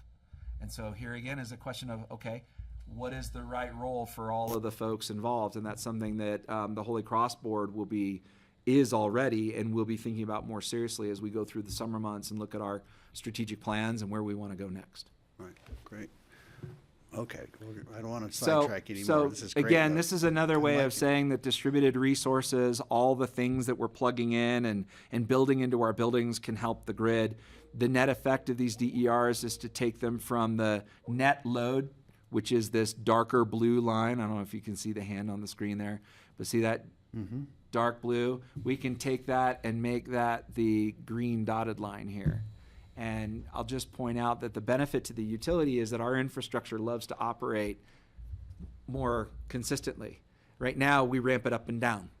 The transformers, the switches, that creates stress. That's premature operations and maintenance. That's accelerating failure and potentially things like fire risk or outages associated with that. So another value of these distributed resources is they help us run a more efficient but also more reliable power system going forward. But the distributed resources are the very things that are reducing our electric sales, which brings us back to Doe, right? And buildings are hugely important. Why did I ask to be part of the Growth Advisory Committee? Because this is the great game. How the buildings interact with the electric system is going to determine how we run the power system, who we charge, what we build, what we don't, right? And so making sure that the planning environment that we work within is consistent with the planning environment that we are operating for the grid is so vitally important. I'm now involved in a parallel conversation over in the Eagle County. We'll be meeting with them and their land use reform committee tomorrow to have these very same conversations about how can we integrate the pieces of the energy system in a way where 1 + 1 = 3. where we're getting great buildings, super efficient, super affordable, but they're also grid interactive in a way which fosters reliability and enables the uptake of clean energy. As you can see on the screen here, there's a lot of good information out there on how it can be done, where you go from, modest efficiency and weatherization all the way up to waste heat recovery, and then electrification first in part and then in full. And I think there's a very vibrant future there, but we've got to do this together. And that's What is waste heat recovery? What type of system recovers heat? so I run my dryer, my clothes dryer. Right now, my clothes dryer has a vent that takes all that hot air and blows it out into the environment. Yeah, mine doesn't. It blows it in the house. Okay. You may not want it in the house. In the summer, In the, especially. in the summer, right? And so wouldn't it be great if there was a heat exchanger on the back end of that dryer that was able to take the heat out of that air and put it into a hot water tank I see. Yeah, so kind that of you thing. could use that hot water later on and not have to pull electricity from the grid to create that water and heat it up and then move it. And of course, clotheslines are even more efficient. Well, yes. You got to have space for those, I've been told, and wind. Yeah, I don't have a dryer. summer. Never have. But that concept can be applied to anything that's a source of waste heat, right? So the Snowmaking. vent from your heater, but it's full of carbon monoxide if you have gas. Yeah. But you could also go the other way, and the heat exchangers are really good at pulling cold out, right? Putting heat into something to pull the cold out. So as we look at opportunities for satisfying the increasing demand, sadly, for air conditioning in our valleys, particularly places like mine that don't have central systems that can be swapped out, right? A heat pump, especially a dual heat pump, solves the trick, Right. right? And how do we get that heat pump that I'm installing to also be mindful of when the wind is blowing and the sun is shining with a smart thermostat that says, all right, Brian, we know that during the midday solar peak, you're okay with us taking the thermostat from 70 down to 64, because by the time you get home, that heat loss will have risen it back up to 68, and you won't come home to a hot house and go, why is it so hot in here? And crank on the electricity at the peak time, at the high price, with the fossil fuels. Right, yeah.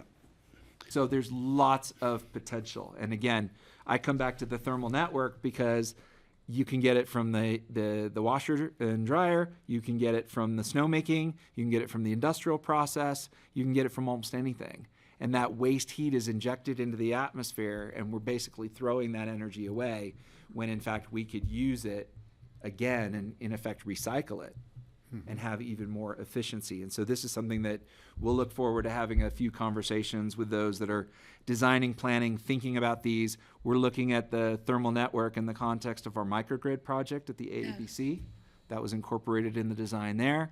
We've gotten some awards lately to help turn the pencil on that a little bit more. Yeah, I keep thinking of the sewage treatment plant down the hill. That's another great. There's got to be a huge amount of heat just going into the river or up into the air that if we could somehow tie that into the microgrid, that'd be awesome. The town I'm of sure there's a Avon- way, we just have to figure it out and Yeah. pay for it. The town of Avon already does this. They have waste heat recovery on one of the town's wastewater treatment facilities that they use to create heat through the thermal network that they have in the immediate vicinity, the town center. So we know we can do this. There are actually utilities in the Northeast and in Europe that are doing this as a utility service. And I'm not saying necessarily that's where we will go, but that's one option. Some cool. municipalities are doing it on their own, and they may decide to go their own way. I think there's probably some opportunity for collaboration here. Carbondale. Carbondale, 3rd Street Center is another right, community that we're having a good conversation with. So This has been great. I leave you with that because I think that's a great place to underscore that as a result of the progress that we've made on clean energy and the result of the progress that we've seen in technology for distributed resources, the rules of the road are changing quickly. And what we need from you is some consideration for when you're setting codes and standards and doing your governance thing, that we're all trying to get towards the same destination together and in a way that is collaborative, and that frankly doesn't leave anybody behind, but actually lifts us all towards the final goal. And so that's why I think we've been delighted to work with John and Kara and the staff here in the county, and we'll continue to do so. And love the ability to come in and kind of share what's up and even, crystal ball a little bit. And now all the hard questions can go to Jenna. Yeah, well, it's great. Thank you both for coming, and this is really great. And I just want to make sure the public once again understands the incredible, not only the opportunity, but just the resource we have in Holy Cross. And we are so lucky to have a utility that, one, is a co-op and is a nonprofit, but then also is forward-thinking enough to be pursuing this and successfully and rapidly, so that we can talk about our energy codes and our building codes and incorporate that with you now, as we have been. To me, it just feels like we're miles ahead, and I'm really just happy to be part of it. So, Well, thank you. Thank you for we coming appreciate in. that. Yeah. Couple other things before we leave. Yeah, sure. We have our annual meeting on Thursday at Four Eagle Ranch out in Dotsero. North of Walcott. Walcott, I knew that was wrong, Walcott, wrong yeah. road. Apologies. At 5 o'clock, and we'll be reporting on progress over the past year, which you've heard some of that. But we will also have line dancing and a Oh, great wow. barbecue and a great celebration for all. So we'd love for you guys to join us. I realize it's far away this year. We'll be back over in this valley next year. But What time is it? it starts at 5, Tomorrow? Thursday. Thursday, that's right. Yes. So if you're out and about, please stop by. And how many people do we have RSVP'd? We have 400 right Oh, now. my. so God, it's- that's gonna be a party. big one. Yes. That is not an incentive for me to show up. But we also have one of our board seats up in the northern region, which is Eagle County, up for election. So we'll have an election announcement there. And, Community Energy Systems. Community Energy Systems is something that Kara's familiar with, but want to make sure you guys are all familiar as well. 2 years ago now, the board gave us $500,000 of in-kind services that we could offer to any municipality, nonprofit. It could be a for-profit organization. We've not dealt with a whole lot other than developers. That someone that's going in and doing something that benefits Holy Cross from our goals and business perspective and benefits the community. So large-scale employee housing, multifamily housing that is electrified with solar and storage and chargers for everyone's EVs. We'll go in and do all of the upgrades for free rather than charging and using our line extension policy. So want to make sure you guys are out in the community and working with different developments and activities to folks. Give us a call and let us know what you're doing and see if we can't make it work so that we can provide that service to you for free rather than, and cut down on those immediate front-end costs. Well, we have a project. And I'll just underscore that for everyone out there. At the start of the process is the very inception of the project and the concepts. That is the best time to reach out and to chat with us about what we can provide through community energy systems, through our interconnection policies, through our rebates and energy programs.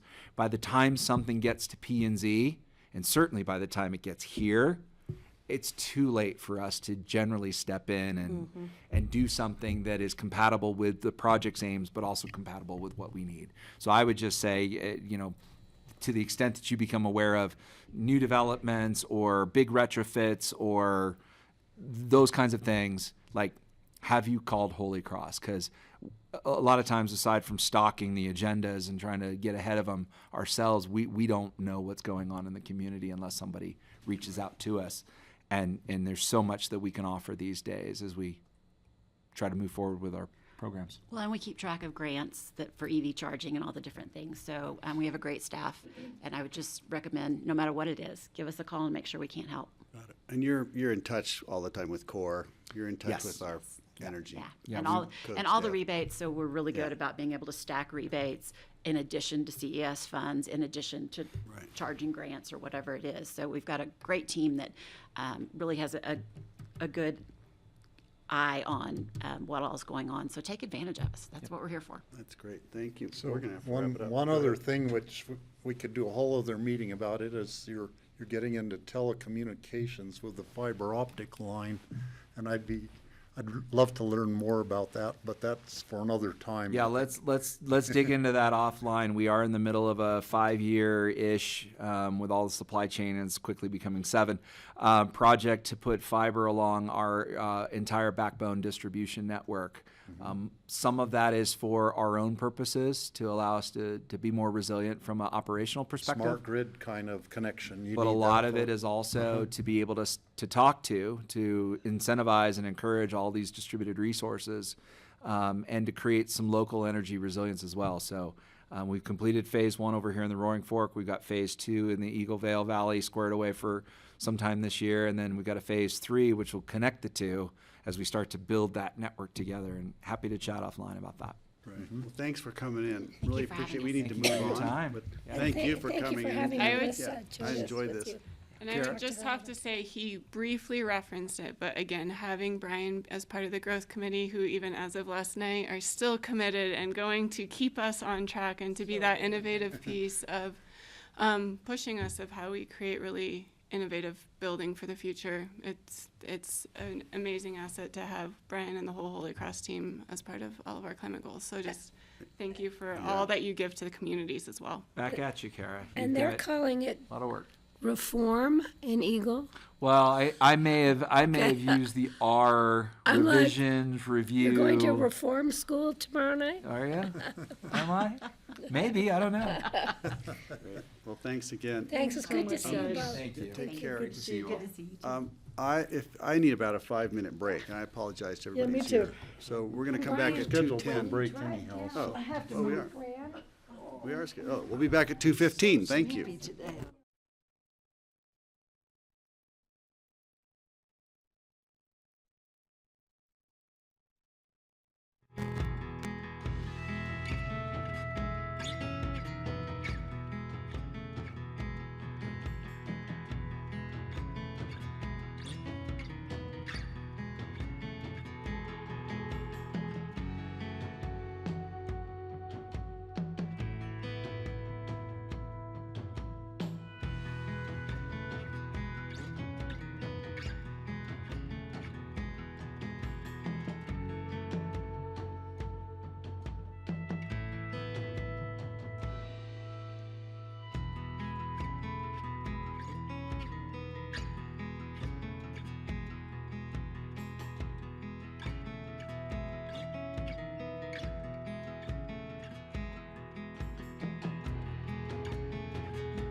Okay, welcome back. It's Tuesday, June 4th, and we're powering through our agenda.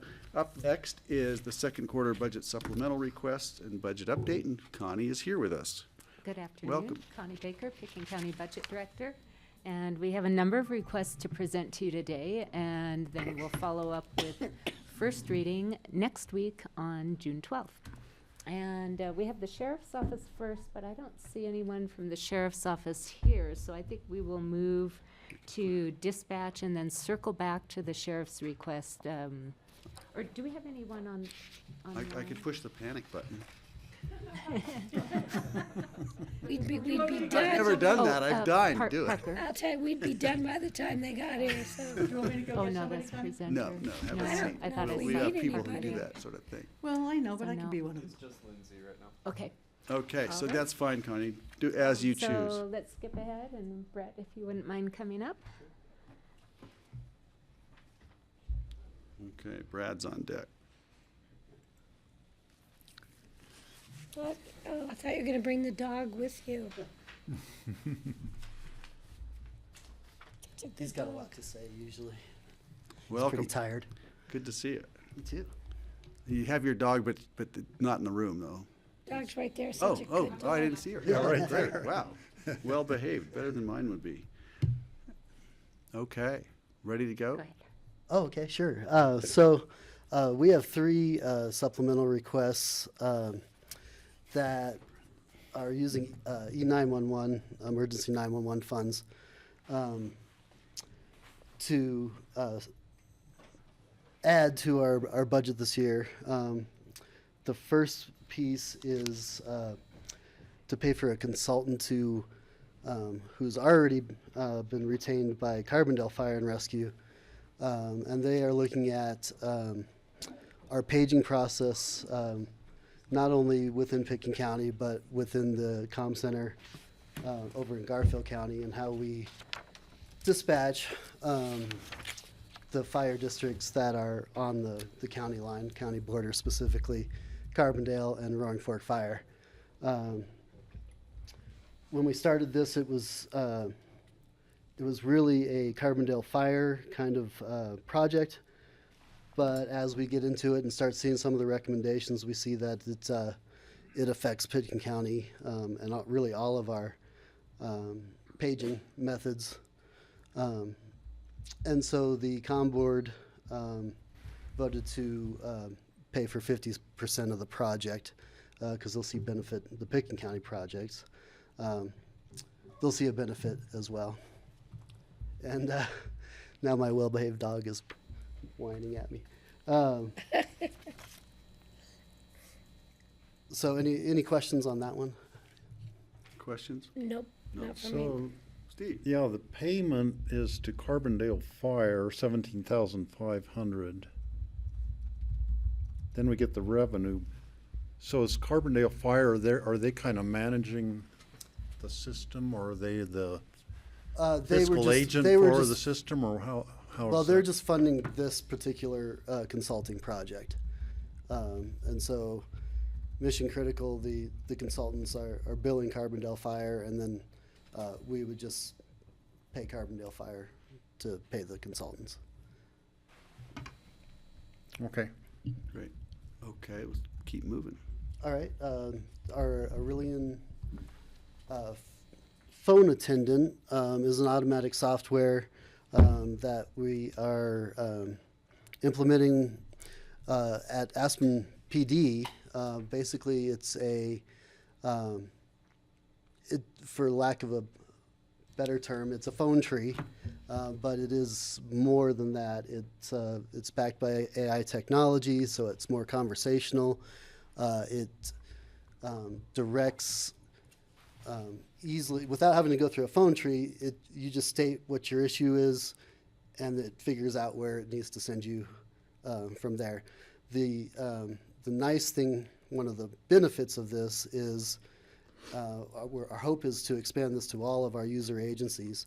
And if somebody calls in to an agency's front desk with something that could be an emergency after hours, this will direct it right to dispatch. Or alternatively, if the technology determines that it could be an emergency and the caller hangs up, it then sends an email to dispatch or the agency's designated people to make sure that they either receive a call back or that they had called 911 as instructed. So it's really a more of a fail-safe method than the phone systems that we have now to protect our citizens if they call any number with what may be an emergency. They're going to get those services right away instead of waiting for someone to check the voicemail the next morning or just not getting any response at all. Greg? Yeah, Patty. What do you mean any phone? So if somebody called my phone, which I don't have a phone on my desk, but say I did, this would pick it up if they called my phone and said, I have a fire in my backyard? This AI would... No, it wouldn't. Okay. No, not. So what, when So you say any we phone... program it to go wherever it needs to go in any situation. But you're saying any phone, so that would mean anybody's phone in the clerk's office would be hooked up to this system? Or are there specified phones that will have access to Yeah, this so AI? this will be. I don't trust AI. So Okay. No, so the AI piece itself is attached to, say, the Aspen PD's non-emergency number or their front desk number. So not every phone, there's No, specific I'm sorry phones. if I made that sound like it was going to every I'm phone. like, No, wait a you're not going minute. to get any robocalls. I don't want if you AI on my phone. Okay, thanks. Sure. And Okay. it's replacing the city's failing system? So the problems that the city has had with their phone tree, basically, is there were people that left messages and it just went into cyberspace, and they wouldn't get those messages for sometimes 48 hours after they were left, which in law enforcement and public safety, that's way too long. So the city is replacing their system further down the road this year, but this is, obviously we wanted to get something for them immediately, and as I said, we plan to expand it out to all of our user agencies, so everybody will benefit from it. Thanks. Great. So, one more question. There's a 60-day guarantee. Will you know in 60 days if it's working like you want it to, or is that going to take more like a year or something? I mean, we'll evaluate it all along. It has been in place in Aspen for 2 weeks now, and we've got a pretty good idea of that fundamentally works exactly the way we want it to. It's got some tweaks, of course, as we go forward, but yeah, I think in 60 days we'll have a real good idea of success or failure. So it's already in place and we're just now being asked to fund it? For the APD, they went ahead and moved forward with it. Okay, Great. Okay, interesting. let's move on. Okay. The last one we had was CAD system. I don't know thanks. what it So is a software called Prepared, which does quite a bit, but the main functionality that we're seeing is its transcription and translation capabilities. And where that comes into play is it records all aspects of the conversation. It also translates. If someone's speaking Spanish, it'll show our dispatchers in English what they're saying. In text, Yes. not in voice, right? In Not text, yet. yeah. That's Okay. coming. That's coming. That piece of it is probably the most useful to us.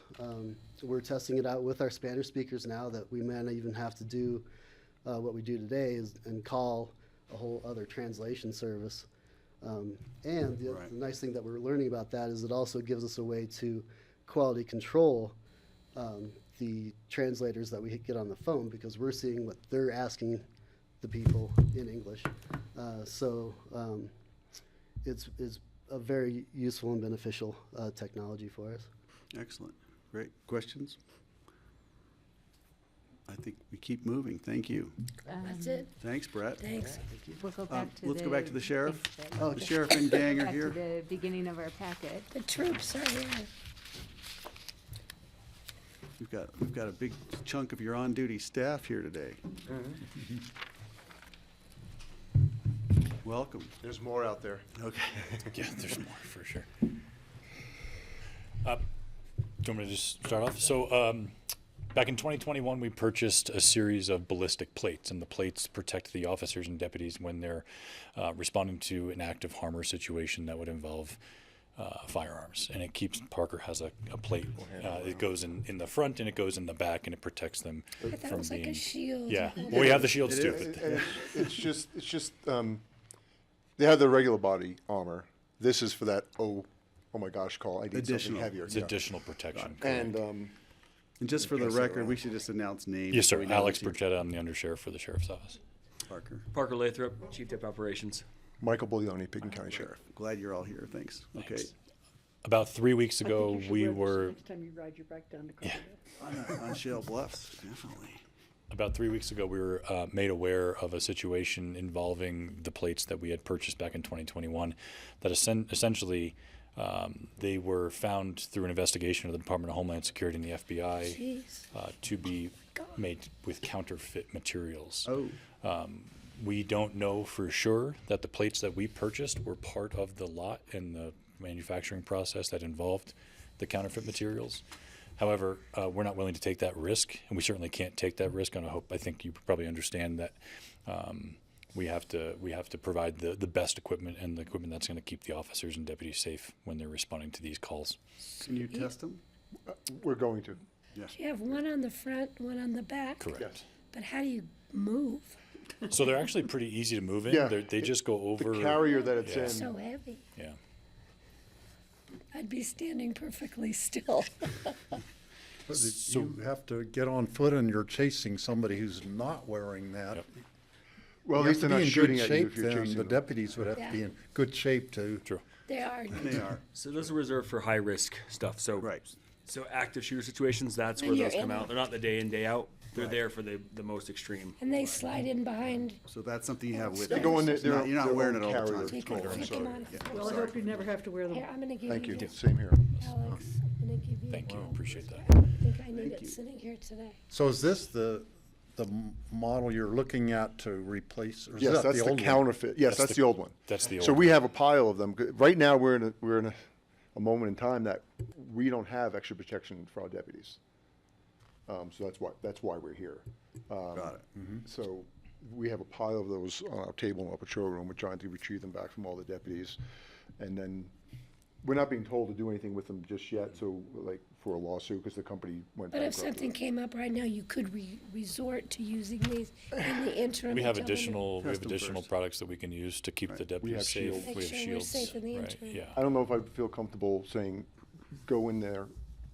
I'll go with you, but I don't want to put that on. I'll go in it with a shield with you, Correct. because that might just turn I'm to not powder. going anywhere, so we're okay. You can take. We So can we're in the make process an right. art project out of them. Yeah. So we're in the process right now of going through the procurement of new product. We anticipate the amount that we requested is $55,000. We're fairly certain that will cover the replacement of all of these. We think the number will come in about $10,000 less based on the research we've done and the conversations we've Up had. to 55, is that how It's you up to treat it? 55, correct. Thank you. Safety's a priority. Absolutely. Sounds like a priority. Yeah. So we're happy to answer any questions you have. How soon will you get them?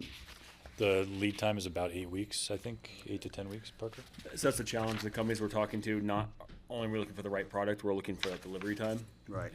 And unfortunately, stuff like this, people don't keep it on hand because there is an expiration date.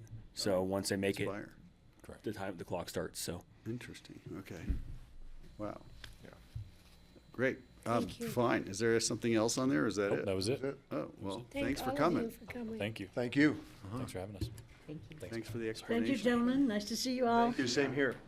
Well, I hope that nobody ever needs that. Let us know when the outcome of your test. Yeah. We will, for sure. We will. Maybe we'll video it. Yeah, why not? Slow-mo. Yep.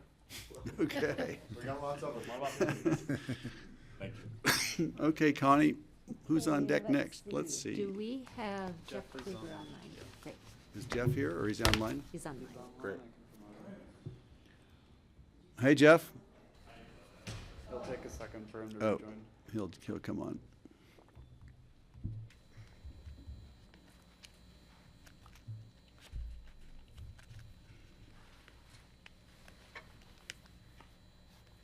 Hey, good afternoon, everyone. Can you hear me? Hey, Jeff. Yeah, we've got you. Thanks for coming. Yeah, sorry. I've got a poor internet connection, so I'm going to leave my video off. But I'm happy to talk about, I've got a couple of supplementals before you today, so happy to talk about them, of course, and answer any questions. My name is Jeff Kruger. I'm the telecommunications manager for Pickens County. Before you today is a supplemental request for the contribution to Aspen Fire for the operation and maintenance of the wildfire camera detection system. With the supplemental, we're actually asking for $32K out of the general fund. Just to give you some history, last year you approved a $40K contribution to the wildfire camera detection system through the general fund. Aspen Fire, this is really a regional problem, and Aspen Fire has reached out to town of Snowmass Village as well as the Roaring Fork Fire District to gain partners within this and ultimately to reduce costs. By adding these additional partners, we've got the cost down to $32K per year. Those costs could certainly come down if we are to get additional partners. The cameras are currently mounted on 5 county sites. We'll be adding a 6th site at Crown Mountain, actually this week. This is part of an entire network of cameras throughout the Roaring Fork Valley. There are a number of them on Holy Cross Energy sites, so they have a mountaintop communication network as well. They are participating in this and installed them on some of their tower sites. Excel Energy also has a few sites that they have these cameras on as well. So this is really an effort, really a kind of a group or regional effort to detect wildfires and hopefully attempt to mitigate some of these big fires that we've been seeing in the past, like Grizzly Creek, of course, Lake Christine, those kind of things. So anyway, also a little more information, the IGA, there's an IGA between all the partners that went before you on May 22nd. It was approved at first reading. We will also have our second reading for the IGA on June 12th, and that will be for a public hearing as well. Great, thanks, Anyway, Jeff. I'm happy to take any questions on this one from you. Yeah, questions? I had I'm one, good. just, is this, this is the thing that was, I think Aspen Fire started with a donation, right? And is it still the same company? I can't remember the name, but is it the same provider that started this? Yeah, it's the same vendor. Pano AI is the vendor. Right. The original cost for installation and startup has been through donors. Jerry Hosier was the original donor from Aspen that purchased the 4 sites originally back in 2020. Stefan Debates is also a donor. They paid for the installation at our elephant site near Redstone. And of course, he's the owner of the Redstone Castle. And then there's an anonymous donor that's paying half of the cost for the Crown Mountain installation. So yeah, we've been very fortunate to have donors that paid for the initial costs, but this is really for the future upkeep and maintenance of these systems. Great, thank you. And I guess the next question is, how many fires have they spotted? And how's it working?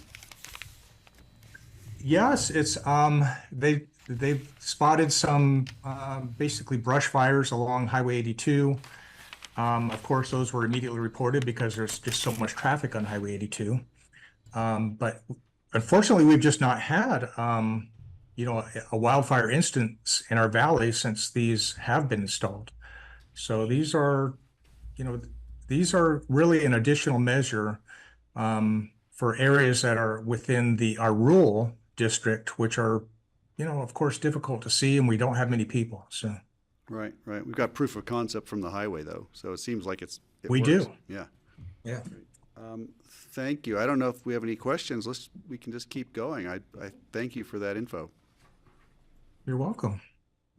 Okay, and then we have another request that Jeff has put in for the broadband fiber lease. Right. Yep. Yeah, so this supplemental request is for the lease and maintenance of fiber as part of the Roaring Fork broadband project.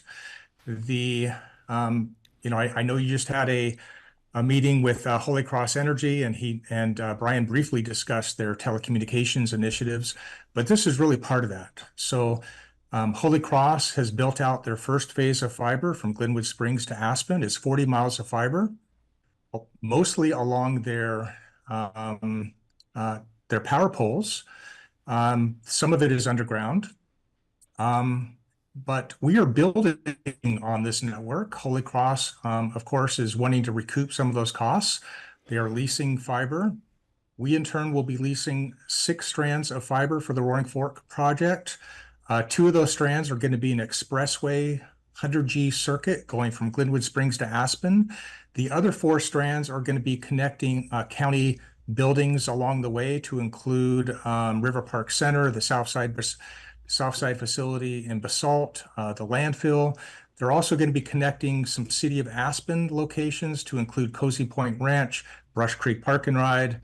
And ultimately, they're providing the path from the Holy Cross Energy substation in Aspen over to our North 40 facility, where our Meet Me Center is located in the dispatch center in Aspen. Overall cost for the lease for 10 years is $174K. There's a maintenance fee as well, and the total expense is $208K. Fortunately, we're recouping a big portion of this cost. We have a DOLA grant that was awarded in 2021 that is paying for 50% of all costs for this project. So they will reimburse $104K. And because we are doing a cost share, both with City of Aspen and the town of Snowmass Village, we in turn are further reducing our cost share to $34K. Total revenue is $173K. Total cost to the county is $34K. So we're getting a lot in return for a very small amount of money. I think I've said this in the past, that we are currently paying $5K a month for a Comcast 10G circuit. This equates to about $280 a month for a 100G circuit. It's amazing. And we just can't thank Holy Cross Energy enough for what they've done on this project, and also for keeping costs very low. That's great. Yeah, that's a fraction. The IGA for this was approved, both first and second reading. Second reading was on April 24th. So the IGA is in place. This is just covers the funding for that IGA. So yeah, happy to take any questions. I think we're good. No questions. I think we got them covered. It's a great deal for everybody. Thanks for sharing that. You're welcome. Okay, and I Thank you, think Jeff. that's it. Thanks, Jeff. Thanks for coming by. Yeah, you're welcome. Have a great day. You too. Okay, Connie, who's on deck next? Okay, Mesa? next East we Mesa? have Lisa. Lisa's here for that, yeah. Hi. We on? Great. Good afternoon, everybody. Lisa McDonald with the Healthy Rivers Program. In front of you today, as the board may recall, in September of 2023, East Mesa Water Company experienced a catastrophic event along their East Mesa ditch, resulting in 2 sinkholes along the ditch. East Mesa approached the River Board on several occasions, with the River Board ultimately moving to recommend a $414,000 grant to East Mesa for repairs to the ditch, provided that East Mesa kept pursuing other funding opportunities, including a community funding partnership grant through the River District. On March 26th of this year, the BoCC authorized the funds at a special meeting. They authorized a grant for $414,000 dependent upon East Mesa's grant application for half of those funds with the River District.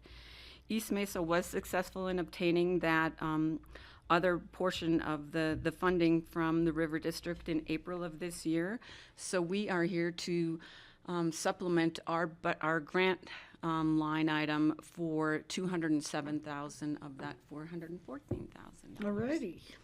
Sounds like a good It's deal. all good news. Yeah. I heard their meeting with Garfield County Commissioners, Yep. which was rather interesting. Yeah.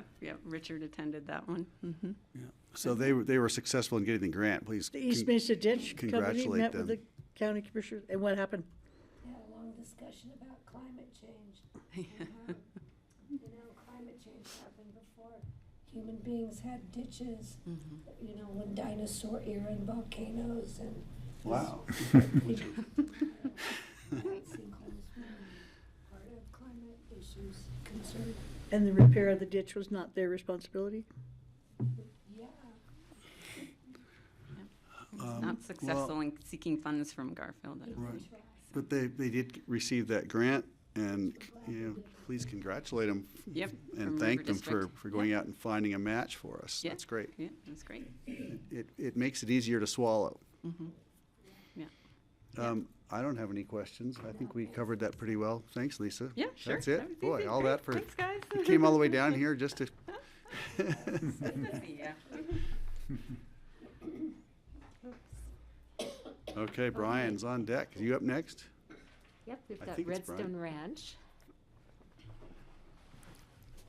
Great, thank you. Brian Pettit, the Public Works Director, and I'm here representing Redstone Ranch Acres, which is a general improvement district just south of Redstone. And that community increased their mill levy a couple of years ago, and now they're wanting to spend it down. And so the $19,300 would go toward additional road maintenance that they're creating there, and also some guardrail over Klein Creek. Klein Creek. So We looked at the pictures. Just a of that. guardrail on the bridge. just the guardrails on the bridge, yep. So that's what this money goes toward. It's cutting their fund balance pretty tight, but it's good they're catching up with deferred maintenance that's been occurring over Well, several decades. I thought they were gonna ask for money beyond the money they get from their mill levy. Aren't they asking us for additional funds to finish the project? Not at this time. I think we're going to be able to Oh. cover. They did that a couple of years ago, asked for a loan. Yeah, but this was just recently. I thought that it was gonna be like 17, it wasn't very much, like 7, I can't remember. So the guardrail was going to be a galvanized guardrail, and the community would like to see the Core 10, the weathering steel guardrail, which increased that project cost to about $2,500. I think we can cover it in the existing budget, as long as the winter isn't a killer come December up there. So Okay. we'll see how it goes. So they're gonna get the weathered railing look to keep with the character of their neighborhood Yep. without having to ask for additional funds, is what you're saying? At this time. We'll need to keep an eye on it during the year. We think there's enough that with this supplemental, they'll be all right both on this project, on the road maintenance, and also still have their budget remaining for snow plowing later in the year. However, if this goes over a little bit and suddenly we see a bunch of snow coming in, we may come back to you fourth quarter for a last minute adjustment if it looks like they could be in trouble with not having enough fund balance to be able to cover Okay. everything. And is this a drawdown on expected taxes next year, or is this what's in the coffers now? It's what they have now. So it's drawing down their current fund balance, but it's drawing it low.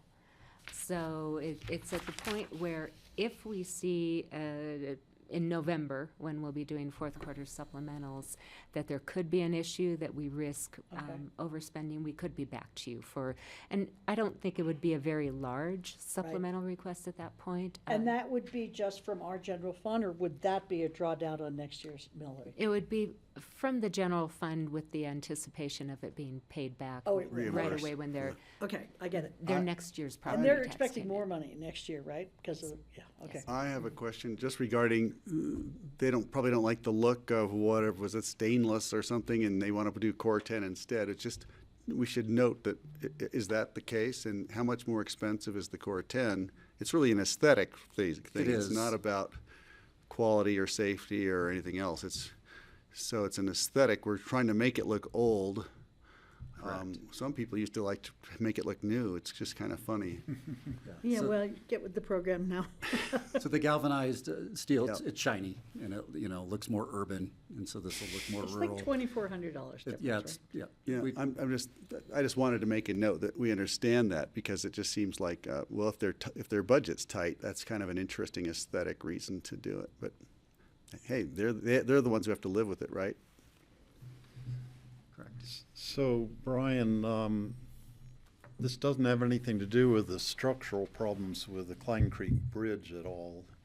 Will the guardrail, if they replace the bridge, will they able to reuse the same guardrail then on the new Possibly, bridge? yeah, they could reuse the same guardrail.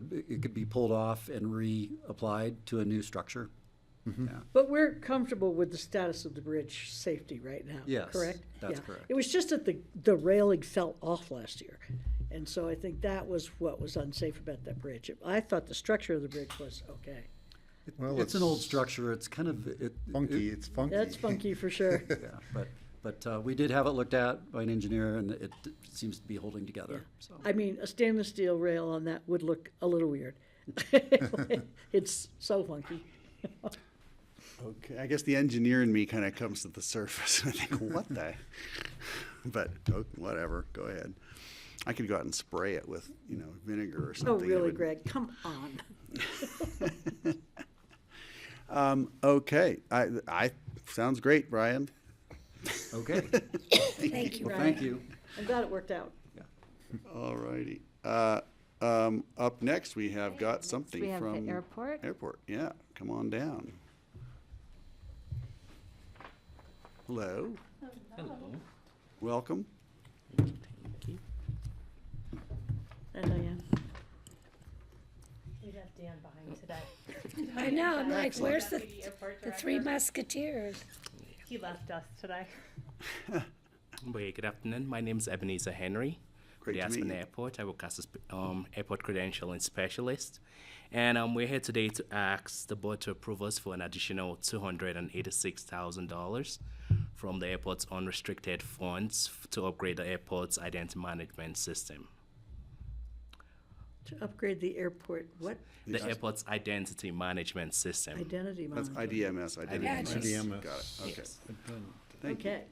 All right, so TSA under part, CFR Part 1542 requires that all commercial airports thoroughly vet their employees or airport persons and credential them properly, which means for whatever job you do, you have to have the correct access level to get in and out of the airport and whatnot. And to do this, we employ an IDMS system, which is a comprehensive user-friendly interface that helps us bring all the systems we have together into one place and get the credentialings out. It also helps us stay in compliance with TSA regulations and airport security plans. So this is a mandated upgrade that we're doing. so to Yeah, speak. he'll go further to explain, but yeah. Currently, right now, the airport uses a system called HID Safe. We use version 4 of this system. The board approved the purchase of the system back in 2009, and we've been using that for the past 15 years. Unfortunately, that system no longer meets the airport's need in terms of increased persons that work at the airport, technological advances, and whatnot. And so we're looking to go ahead and upgrade to a newer system. For this reason, we did go out to an RFP earlier this year, and a different company called Birdie with their FISC was chosen. The new system, the proposed new system anyways, meets all today's technological needs from mobile uploads. Applicants can fill in the applications from their phones instead of trying to find a computer to get onto Internet Explorer. Internet Explorer has not been used since 2015, I believe, and stuff. And so the new system is going to make our job a lot easier. It's going to be more comprehensive. It's going to help the airport also move towards a paperless organization and stuff. The current system was bought for $255,000 back then in 2009, and we've maintained an annual service agreement of about between $34,000 and $38,000, and over 5 years, as you can see on there, it's cost the airport roughly $445,000. We looked at upgrading to the next version of the HID Safe, which is version 5. However, looking at the system, we realized it did not meet the airport's security requirements. It lacked a simple print function and a bunch of other stuff that would have made the system easier to use. The company proposed that we pay $150,000 just to get a print function. And so if we added that, it would have brought the implementation cost for HID version 5 to $350,000, maintaining the $38,000 annual service agreement. That would have been $540 for just the system over 5 years. With the new system, we'll plan to get FISC. The initial cost to go in and get this is going to be $427,000. And the service agreement is only going to be $8,000 going forward. And so over 5 years, we're going to spend only $467,000. Can you anticipate the lifespan? Like, how long will this tech last? Is this going to last us another 15 years, or is it a 5 year? It's really I like to believe it's going to last us about 15 years because with FISC, they're going ahead with the new regulations TSA is pushing out. So, for instance, with the current system, persons that come to get a badge, we have to collect their badge, scan their badges, make photocopies of their badges and whatnot. With the new system, they have a mobile upload. You have your phone, get a picture of your phone, of your ID, driver's license and whatnot. It's uploaded instantly. Starting in September, TSA wants airports to actually send those IDs to them. So with applicants being able to upload their IDs themselves, it's pushed into the system and it just meets every standard that comes out. Much easier. It's amazing. It's great. The service agreement's lower. That's the deal. There's the deal right there. Significant. So really, it's almost a wash compared to what the previous cost was, and it's better than the upgrade. I get it. Thank you.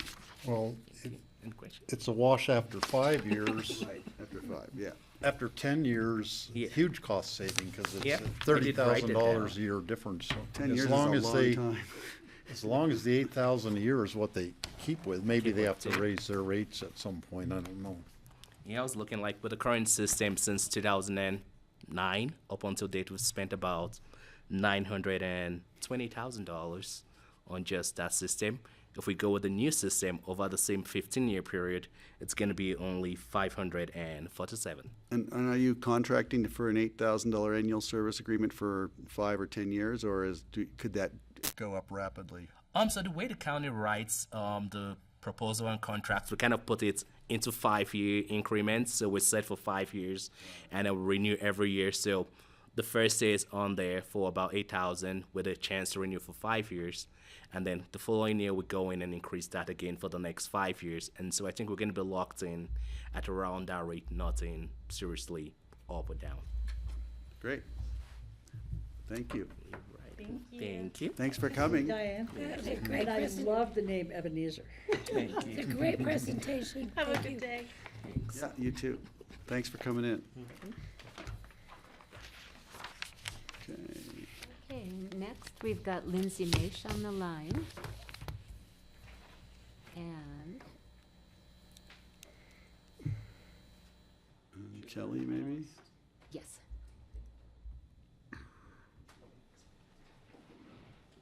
Lindsay, are you there?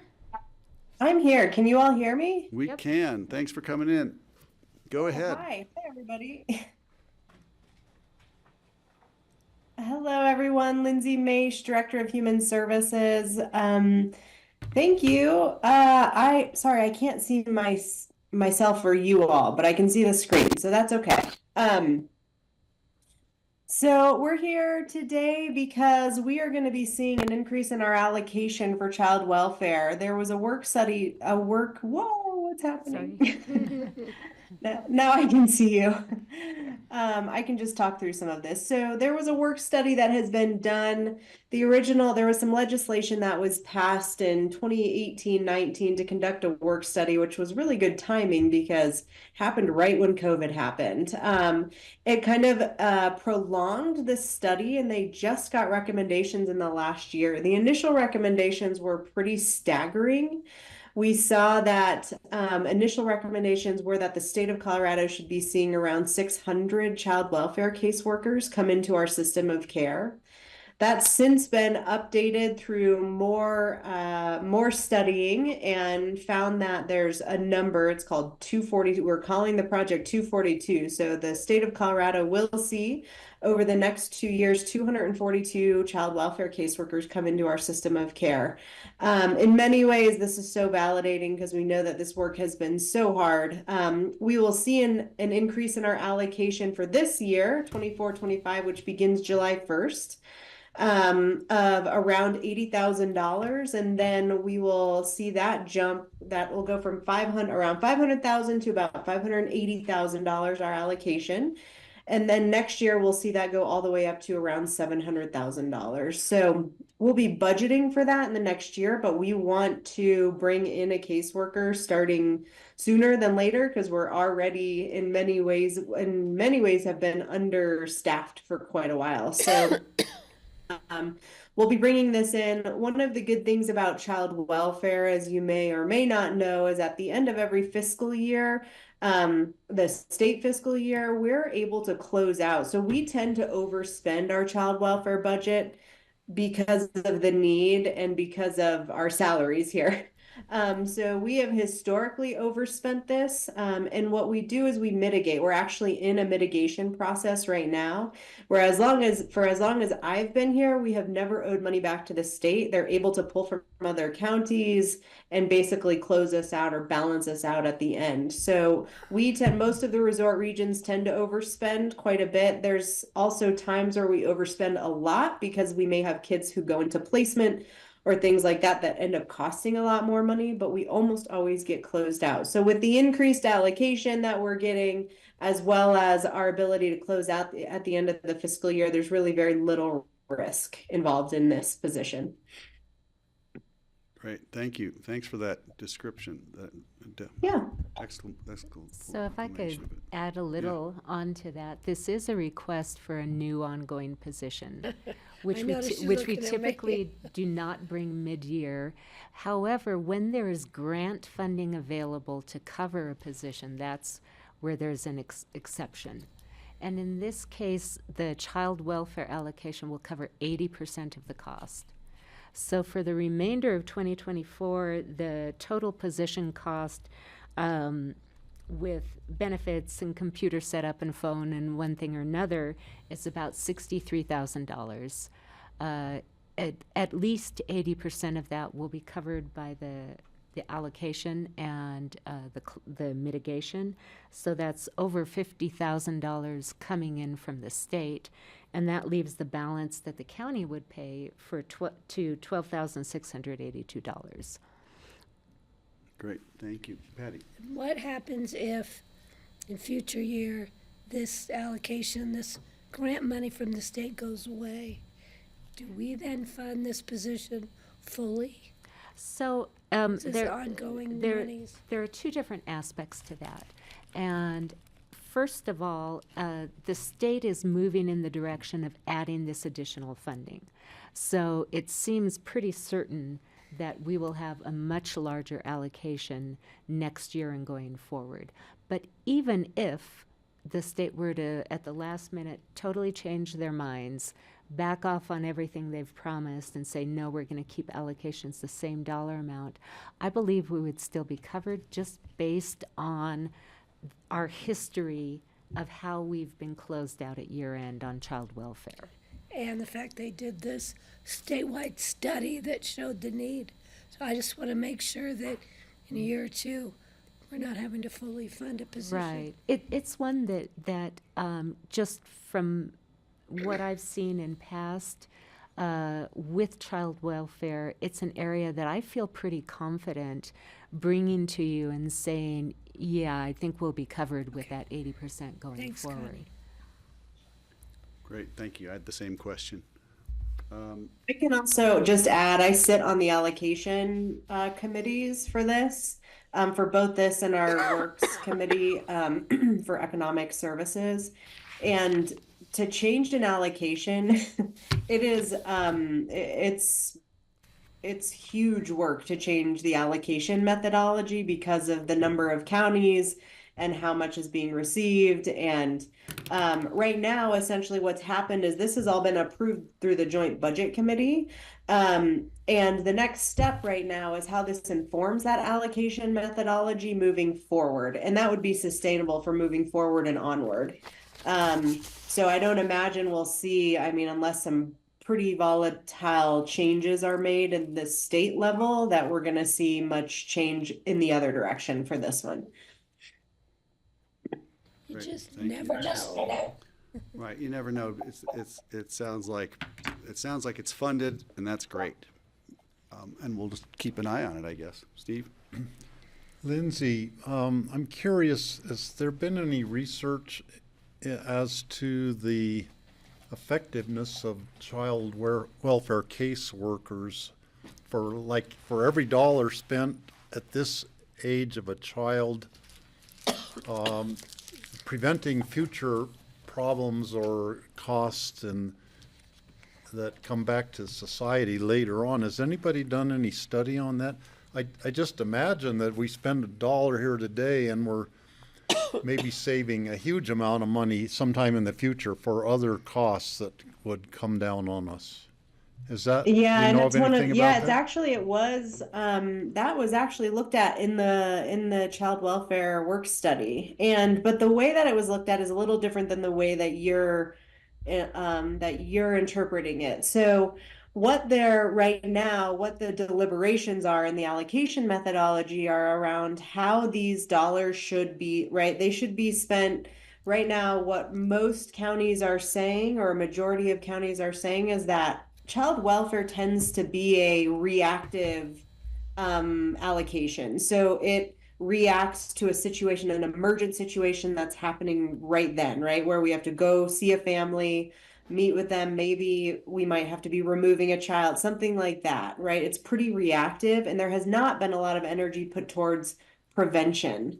And how we kind of get upstream of some of these things. And there are different ways that our community is doing that through our partnerships with the school district, through our the Family Resource Center, Aspen Family Connections, and our collaborative management program. And so what they're looking at is, does this caseworker have an eye towards more prevention services and helping stabilize a family instead of just getting in there reactively right away? They haven't looked at it dollar for dollar, but they are looking at it in terms of how we start to be less reactive and get in there more preventatively. Does that answer your question, Steve? Yes, thank you, Lindsay. Yeah. Any other questions? I think we're good. Thanks, Lindsay. Thanks for coming. Thanks so much, everyone. Take care. You too. Okay, Connie, how are we doing? Okay, we have got one more request left, and I'll be presenting that one if I can get to the right place. So this is in both the ambulance fund and the debt service fund.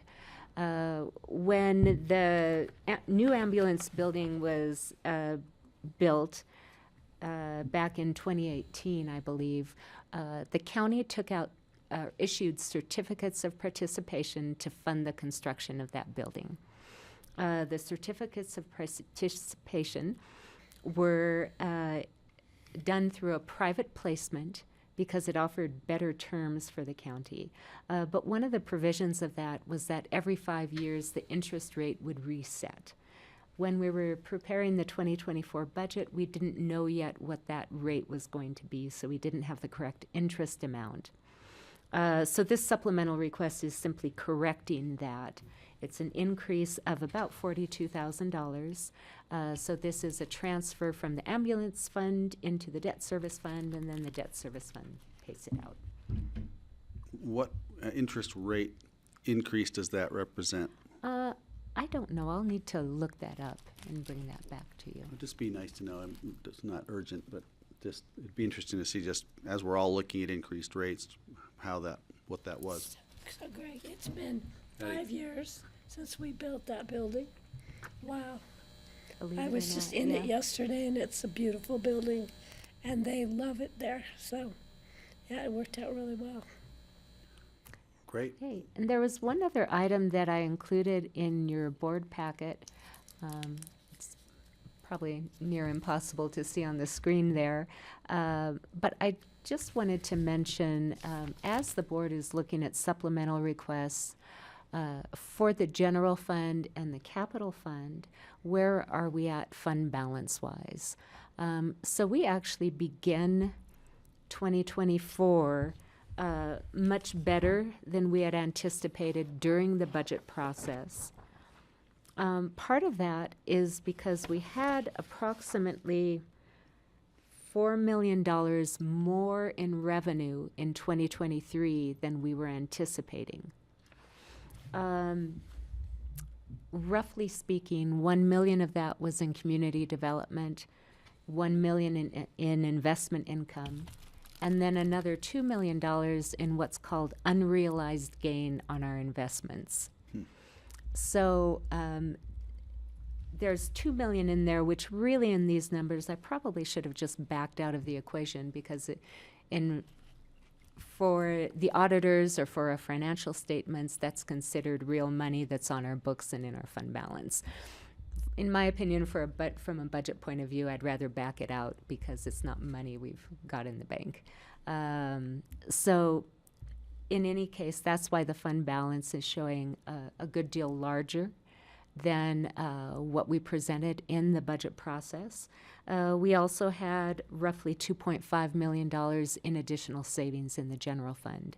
A significant portion of that was in professional services and consultants that either were simply not spent at all in 2023 or were already rebudgeted into 2024.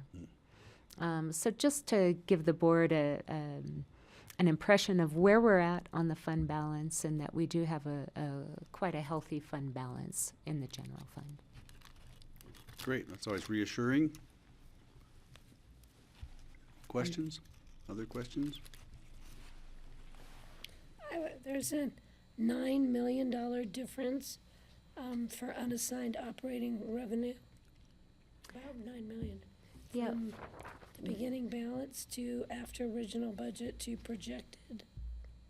Yeah, we budgeted to spend down a big part of our fund balance. As you can see with that beginning balance of between these two funds, about 33 million, we budgeted to spend down on housing with over 5 million in housing initiatives. Also for the microgrid, transfers to the capital fund. So we have a lot of very large projects that were included in the 2024 budget. So we did actually budget to be spending down. 9 million plus or minus. That's right. Thank you. Great, good question, thank you. Any other questions? Oh, thanks, Nope. Connie. Not from me. All right. Anybody? Doesn't look Good. like it. Okay, you. thank you for bringing that in. Good job.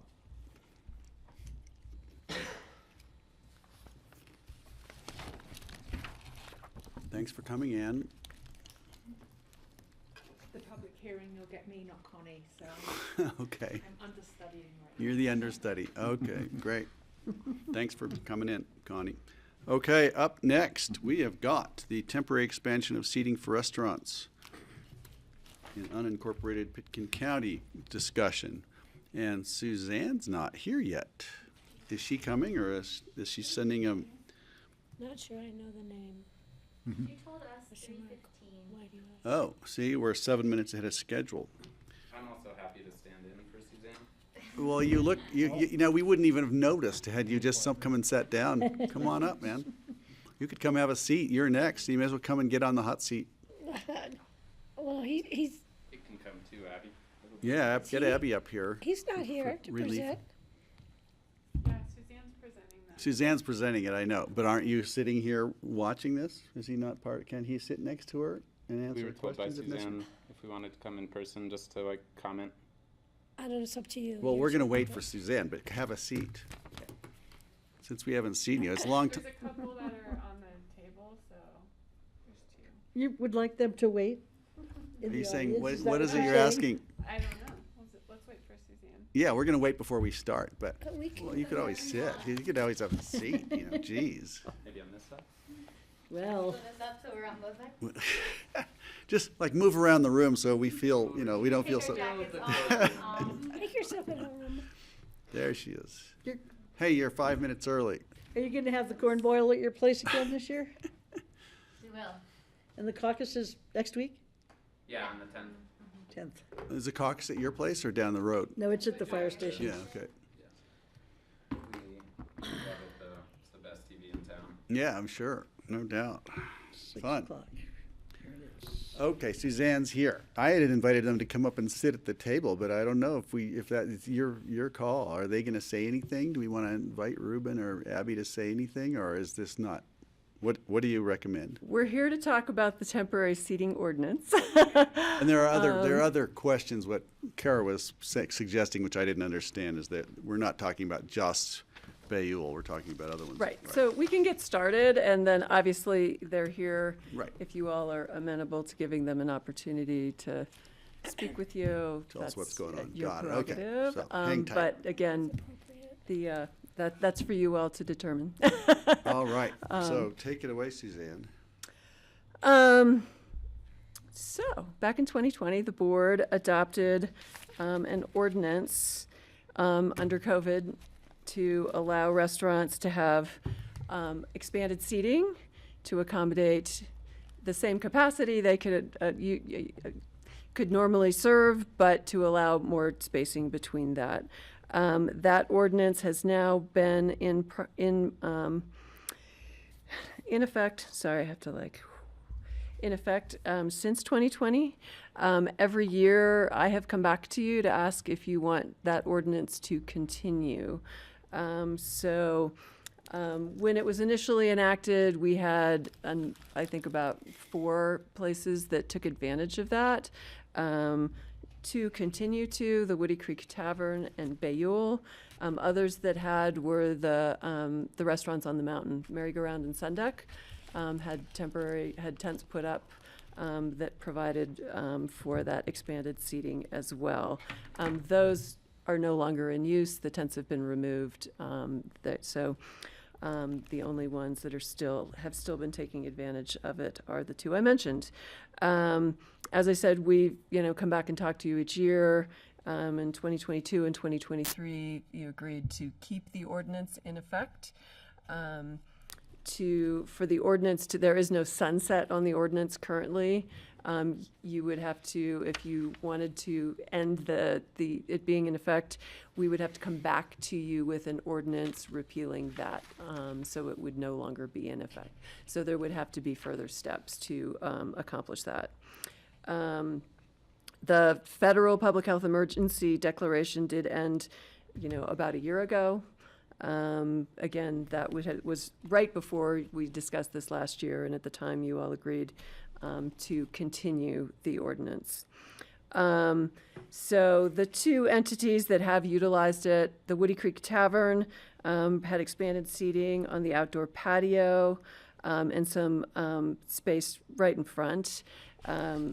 They have come back through the ordinance established a procedure for them to come to us administratively, to walk through certain steps and get an administrative decision allowing the temporary seating to occur. So the Woody Creek Tavern has done that consistently through this process. I think we discussed at that time, there is an avenue for the Woody Creek Tavern to come in, amend their approvals to provide for a permanent solution to provide expanded seating. They have been working on an application. I just spoke with Luke Van Arsdale, who's their attorney. That is something he has been working on to bring in. It just hasn't been submitted yet. But that is, an amendment to their approvals, really, to look at seating indoor, outdoor, and what that might look like. So there is a process for that to come back at some point. They have to submit an application to make that happen. With Bayul, they came through and asked to erect a tent that would allow for the expanded seating under the ordinance. That approval did require them to obtain a permit for that tent. That was not, the permit was not submitted for or obtained at that time. I wasn't aware of that. I just didn't realize that didn't occur, got missed somewhere along the way. They've come through to get that, but essentially we're in kind of an odd place because it's not a temporary tent. The building department does temporary tents all the time for events. They go up, they come down. This is not something, a temporary tent permit would only have a 6-month term. It would have to be taken down after that. The tent they've erected is a permanent tent. To continue to use that into the future, to expand their facilities, requires an amendment to their approvals. And again, that's something we've discussed and what that process would look like for Bayul to come through that. But I think our biggest concern right now is that the tent is not permitted and does, there's a life safety concern on the chief building officials, for him to know that this is not permitted. They did submit a permit a year ago for a tent permit. All of the information needed to review and approve that. We didn't have all of the adequate information for the fire department, for building, to issue that permit. So that permit has never issued, and really the chief building official is like, this isn't a temporary tent, it's a permanent structure. It has to be permitted for that. So there's definitely a concern on our side about this tent being in use and not having a permit to ensure that it is a safe place for people to gather. So that's the background on the two entities that continue to take advantage of the ordinance. What is in front of you today is just a discussion about the 2020 ordinance and whether it is appropriate for that to continue, in which case there is no action required on your part. Otherwise, if you would like it to terminate, then you would give direction to staff to bring back an ordinance to accomplish that. And that would be 2 reading ordinance. Great. Okay, thank you. Patty? Yeah, at first blush, with the 2 outstanding applicants, or whatever we want to call them, sorry for my voice, I hope you guys can understand me. I would like to give them some time to fulfill what needs to be done, like a 6-month window. You need to submit for the appropriate permits, go through the process, give them a time frame. This is just, I'm throwing out an idea. Give them a time frame to do so. And then I think one of our biggest concerns was, our biggest points of discussions when we did this temporary use issue some years ago, was the mitigation of employee generation, which they didn't have to do at the time because of COVID, et cetera. We were trying to allow people to still continue their businesses. So I think we give them a time frame in which to come back in, at least submit their permit, their applications, to go through the process. I'm not expecting the process to be completed in 6 months. And then I'm really not sure how to manage a life safety issue with a temporary tent that's actually a permanent one, because life safety issues are of great concern to the county. So I'm not sure where we might want to go on that. Thank you, Patty. That's articulated nicely. Francie? Thanks, Greg. Yeah, I think I would hate to cut back on seating for a restaurant that's filling their seating. I mean, it's hard to run a business here. And if this is part of their success at running their business, then I would like to extend it until they have an opportunity to come in and get whatever permit they need. So I basically agree with Patty, but I just want to add that it is really hard to keep restaurants open in any environment, really. So I would hate to do something that would make it harder for them. Thank you. Steve, comment, question? Well, one thought is the pandemic is still going on. It's not as serious as it was previously, but there are still active COVID cases in Pickens County. This thing could flare up again, and we would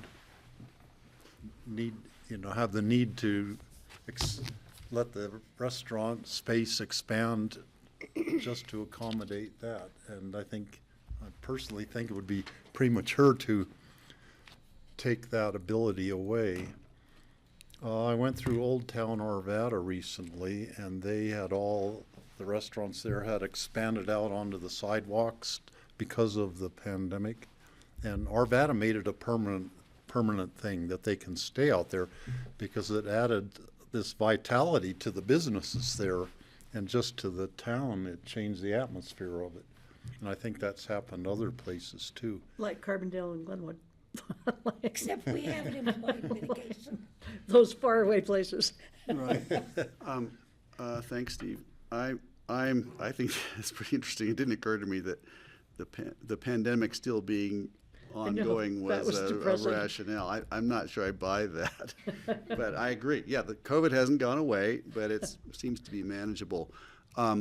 My concerns with this, if we had 100 outdoor restaurants in rural Pickens County who wanted to expand somewhat dramatically and to increase their footprint dramatically, would we treat it differently? That we only have 2 is wonderful. I'm glad to hear that, and we're all feeling kind of benevolent. I know that, because you guys have been great players in the community.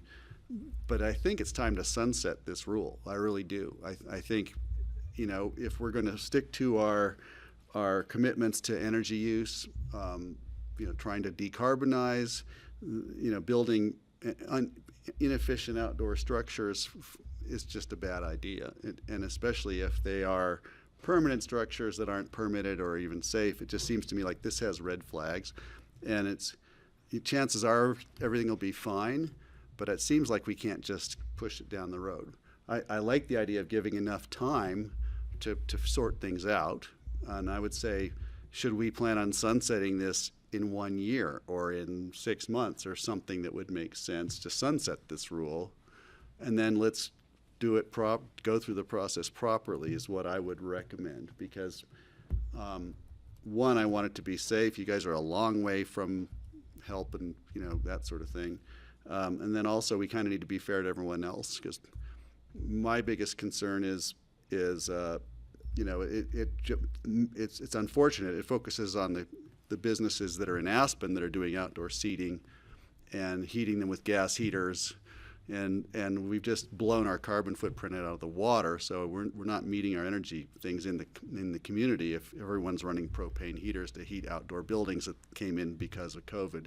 It's a convenient way to expand their business, but it doesn't seem like the right way to do things. So I'm trying to grasp at a way to get back in line and do it as gently and compassionately to the applicants so they can still run their businesses, recognizing that we're not trying to or promoting expanding everything, doubling the size or whatever it is of the square footage.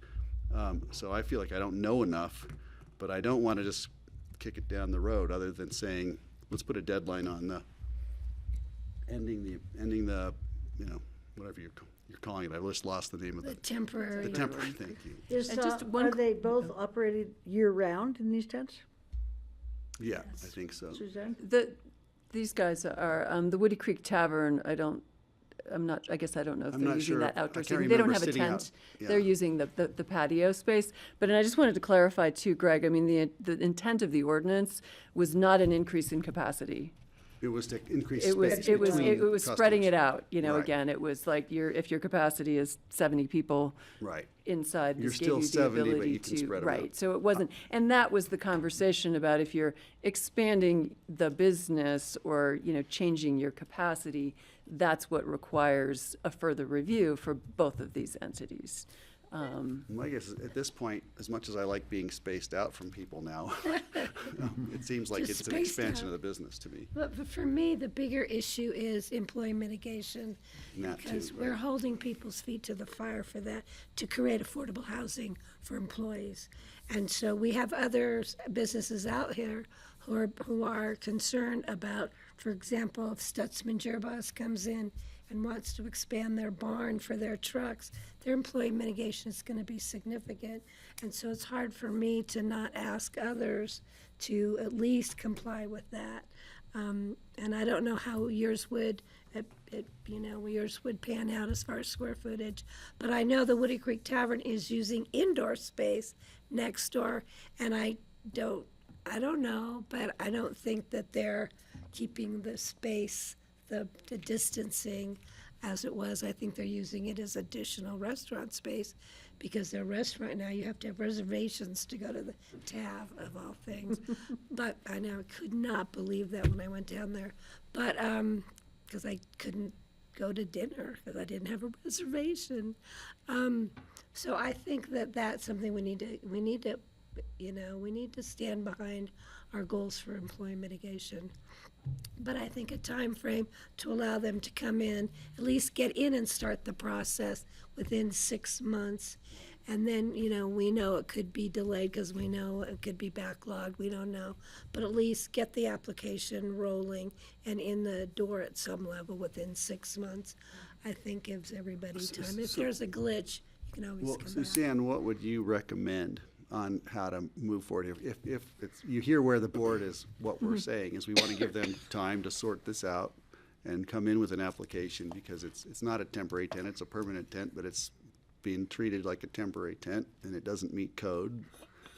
So, yeah. What time frame? What do we have to do? Well, there's a couple things in there. The one thing is the land use application to, amend and address, for Bayou, the future Woody Creek Same Tavern. What is it you're envisioning to change and amend your capacity, your operation, and what facilities do you need?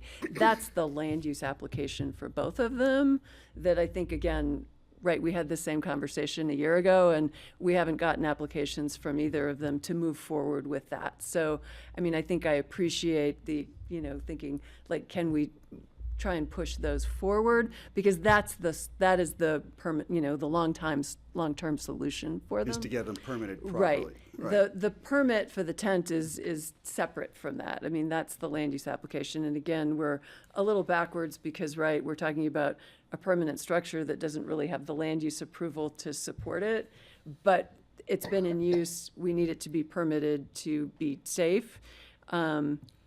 And then we have to see how the land use, what happens as we go through the land use and sort that out, going forward. But, again, right now, I think, speaking with Jeff Erickson, he's very concerned, and, we need that space to be permitted, and technically it should not be being used until it has a permit. And, that's. do a I'll 6 invite months? Ruben up in a sec. Can we do a 6 months temporary tent permit and tie it in with our 6-month application? Sorry. Is that enough time? What she said, but is that enough time? But a temporary permit for a tent is 6 months.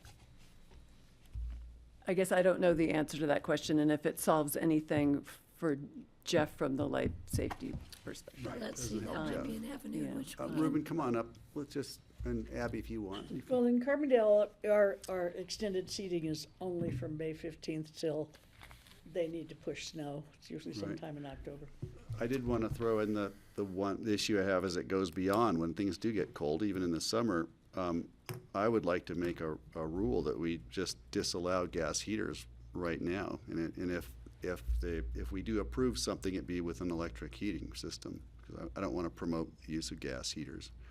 And so I don't even know if you have them there, but that would be one of the things that I would demand. That could be part of the application. Right. That sounds like a different direction. Yeah, is it okay if I respond? Please, yeah, let us know what happened. It sounds like you guys fell out of compliance or something. I actually don't think we have. I will start off by saying, I don't need to repeat anything that Suzanne has said, but as you know, we started this at a very interesting time. We got the ranch in November 4th, 2020. In 2021, we did submit all the applications under this ordinance to get the tent up.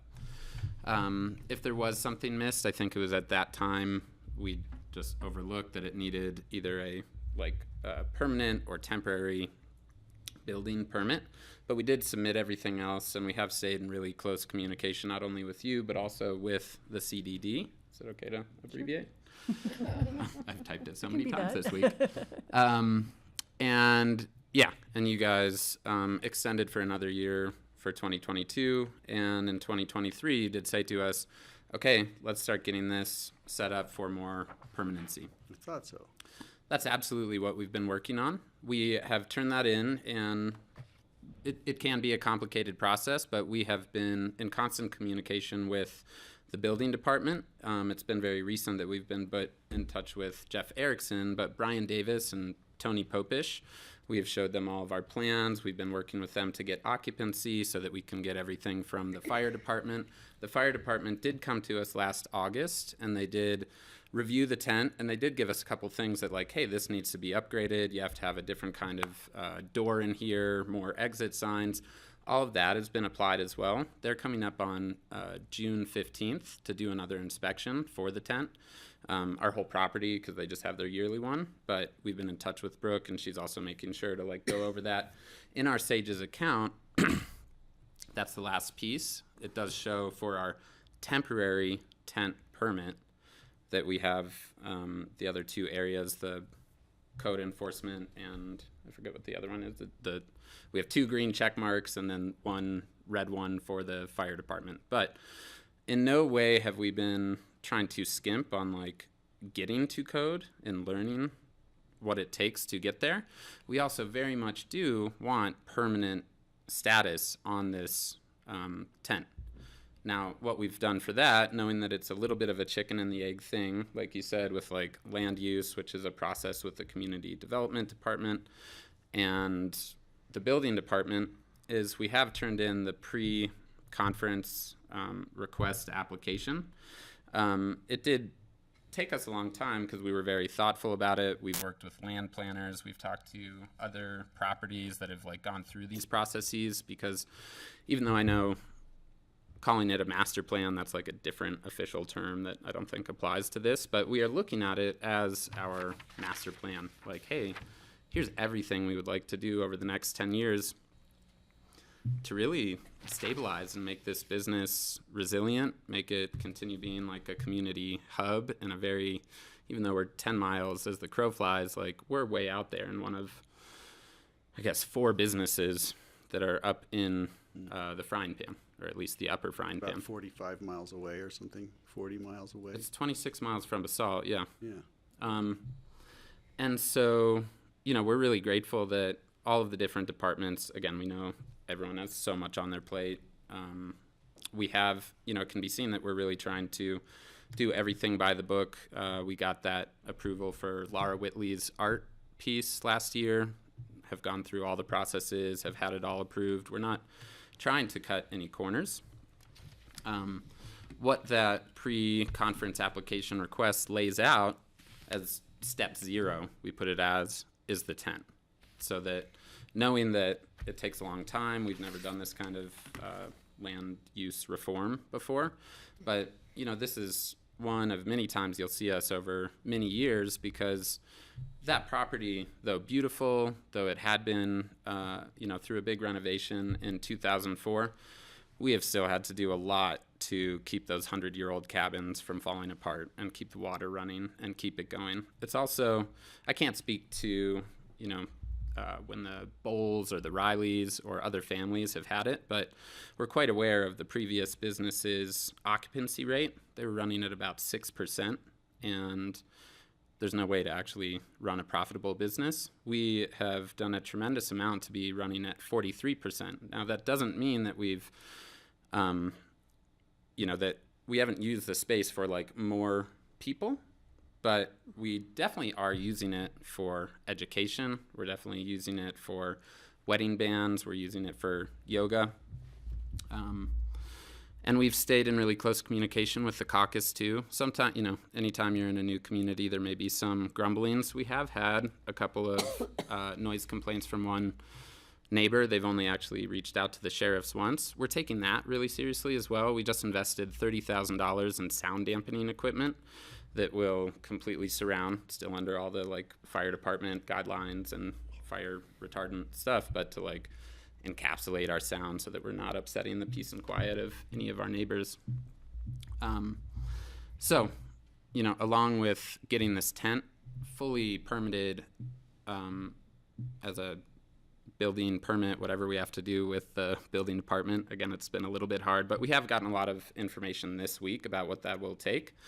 I've already been in touch with the structural engineer who actually certified the snow loading and wind capabilities of this tent. This is a very real deal tent that gets used up in Alaska, similar to the ones that were on the mountains. I don't think it's going to be out of compliance with the new 2021 IBC rules for these type of tents. So I think that we will actually be very quick to get the architectural and the structural engineer stamp of approval on that, which should then make it that much easier to do any last pieces it takes to go from temporary to permanent.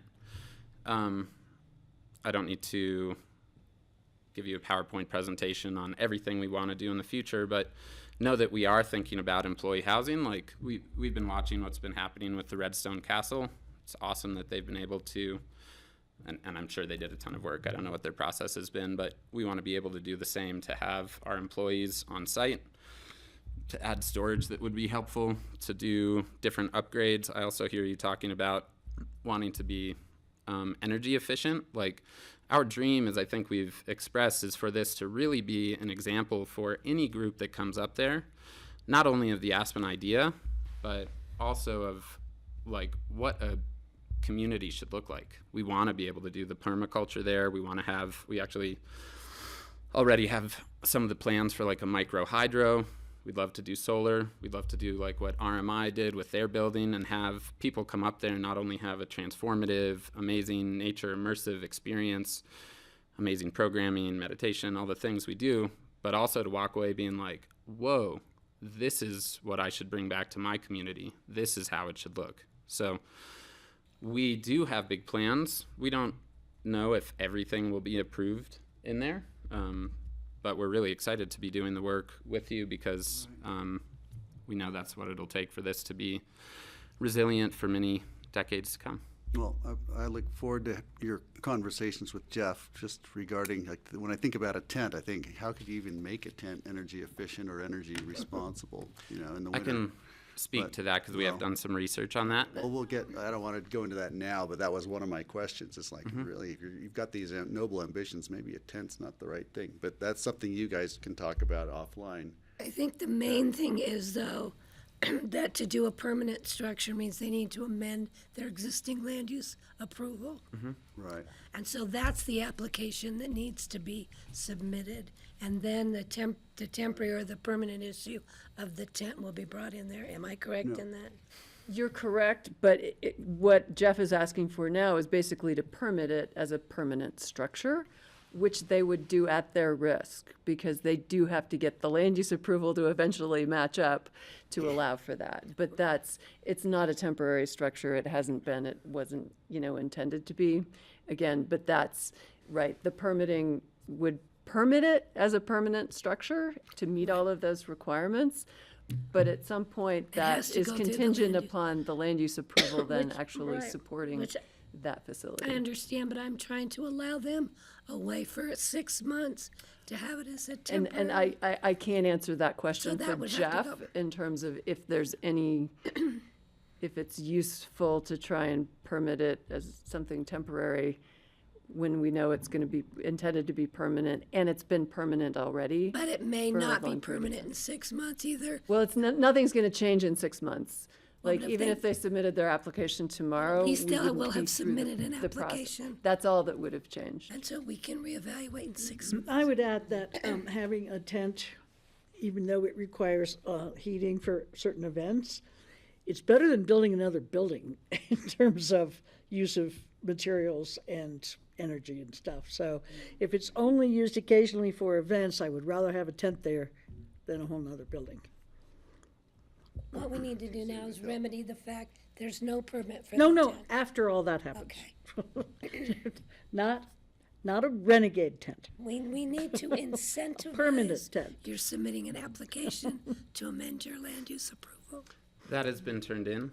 We have the pre-conference application Right, turned in. it's the first step towards moving towards an application. So we're on the track. Are we on the right track, or is there something missing? I mean, is there something This that had Ruben's nothing missing here, or something that I'm missing?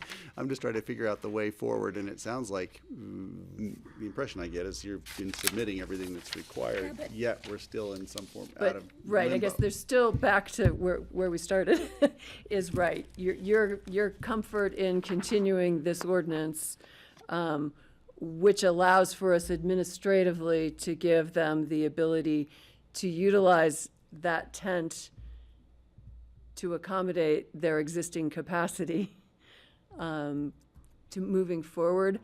And separately, we also need to be dealing with the proper permitting for that structure. Right. It's separate from this. And how but- long does that process take typically? Is like, how much time would you comfortably want or need? For the for permit you? Yeah, or for the? for the process? I can't answer that because it's dependent upon the building department getting the information they Right. need to approve a permit. Sounds like 6 months isn't enough.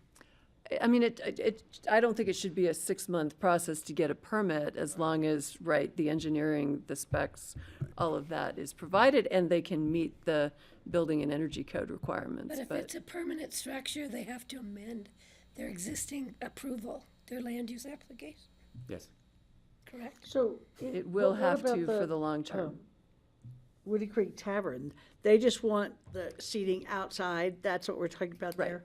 They're No using- structures, no permits? There are no separate structures. They're using, right, the Additional outdoor space. patio. They're broadening that area that they occupy and that indoor space. Yeah, but they never It's indoor mitigated and for outdoor. employees for that indoor space. So again, it was based on their existing seating capacity, which is, I don't have in front of me, but it's a very specific number of indoor and outdoor seats. They're not allowed to have more than that based on this ordinance. So what do we need to decide about that? I think when we've gone out in the past, we have counted seats and that they did not have more than that. And what do we have to do about that then, besides discuss it? Again, if you continue the temporary ordinance, then the Woody Creek Tavern has the ability to get the administrative approval from me to allow them to continue to utilize those areas to accommodate their existing approved capacity. And it's not dissimilar from the restaurants in Aspen who have outside seating, or in Carbondale who go out on the street and have it's that kind of thing, but without excess seating, just spread out. I guess I don't know the comparison to those because again, the approval I grant is very specific to still saying your capacity from your prior approval says this many seats indoors and this many outdoors. You can't exceed that number of seats by occupying a broader area. And they are not exceeding that number of seats. They are not exceeding that number of seats. And this is a temporary thing you granted them, or? It's only granted because of the temporary ordinance from 2020 that allows for this Which was based expanded on seating. the COVID emergency declaration. I get that, so Which what's, has risk so we have to extend that, or can we You don't have to, if you want it to continue, remain in effect, no, you have no action the to thing take. that actually says COVID, but can we extend their right to have this seating even if we don't extend the COVID whatever? Is there No. any way to do that? They would have to go back to their original seating? They thing? need to, right, that, yes, they would have, be limited to the patio area they used, again, for the tavern. The patio area they used, the indoor area, and their remedy moving forward to come up with a different plan is to go through an application, which they're prepared to submit somewhat imminently, I believe, from talking to their attorney. Sounds like they're on track. But, You right. have to amend their original approval. Yeah, I don't have, I don't want to extend this COVID thing forever. It's time to be done with it. So let's set a date. Yeah, so let's just have a time, or else end it and allow the other avenues to take place. I mean, if there are avenues that aren't related to COVID restrictions, let's pursue those avenues. It seems silly to go on with COVID extra space when all the restaurants in town are all packed in there without extra space. You know, I mean, Their ordinances are totally different than ours. I'm just saying that. What would you say to having this ordinance repealed in 1 year, for instance? Well, my concern is how many other restaurants might come in that year under this temporary. How many are there in I would Pitkin rather. County? In unincorporated Pitkin County. You've got Redstone, you've got. Right, so that's something we have to Basalt, consider. I don't know. Well, we've had the ordinance in place and it hasn't bothered us until today. Well, but we did it for a specific purpose. Right, but I want to give them enough grace to sort things out, is what I'm Well, suggesting. I just want to make sure that the proper applications are submitted, not a what do you call Well, the it? pre-app is Pre-app. the step to come to us, meet with us, and us explain, here's your process moving forward.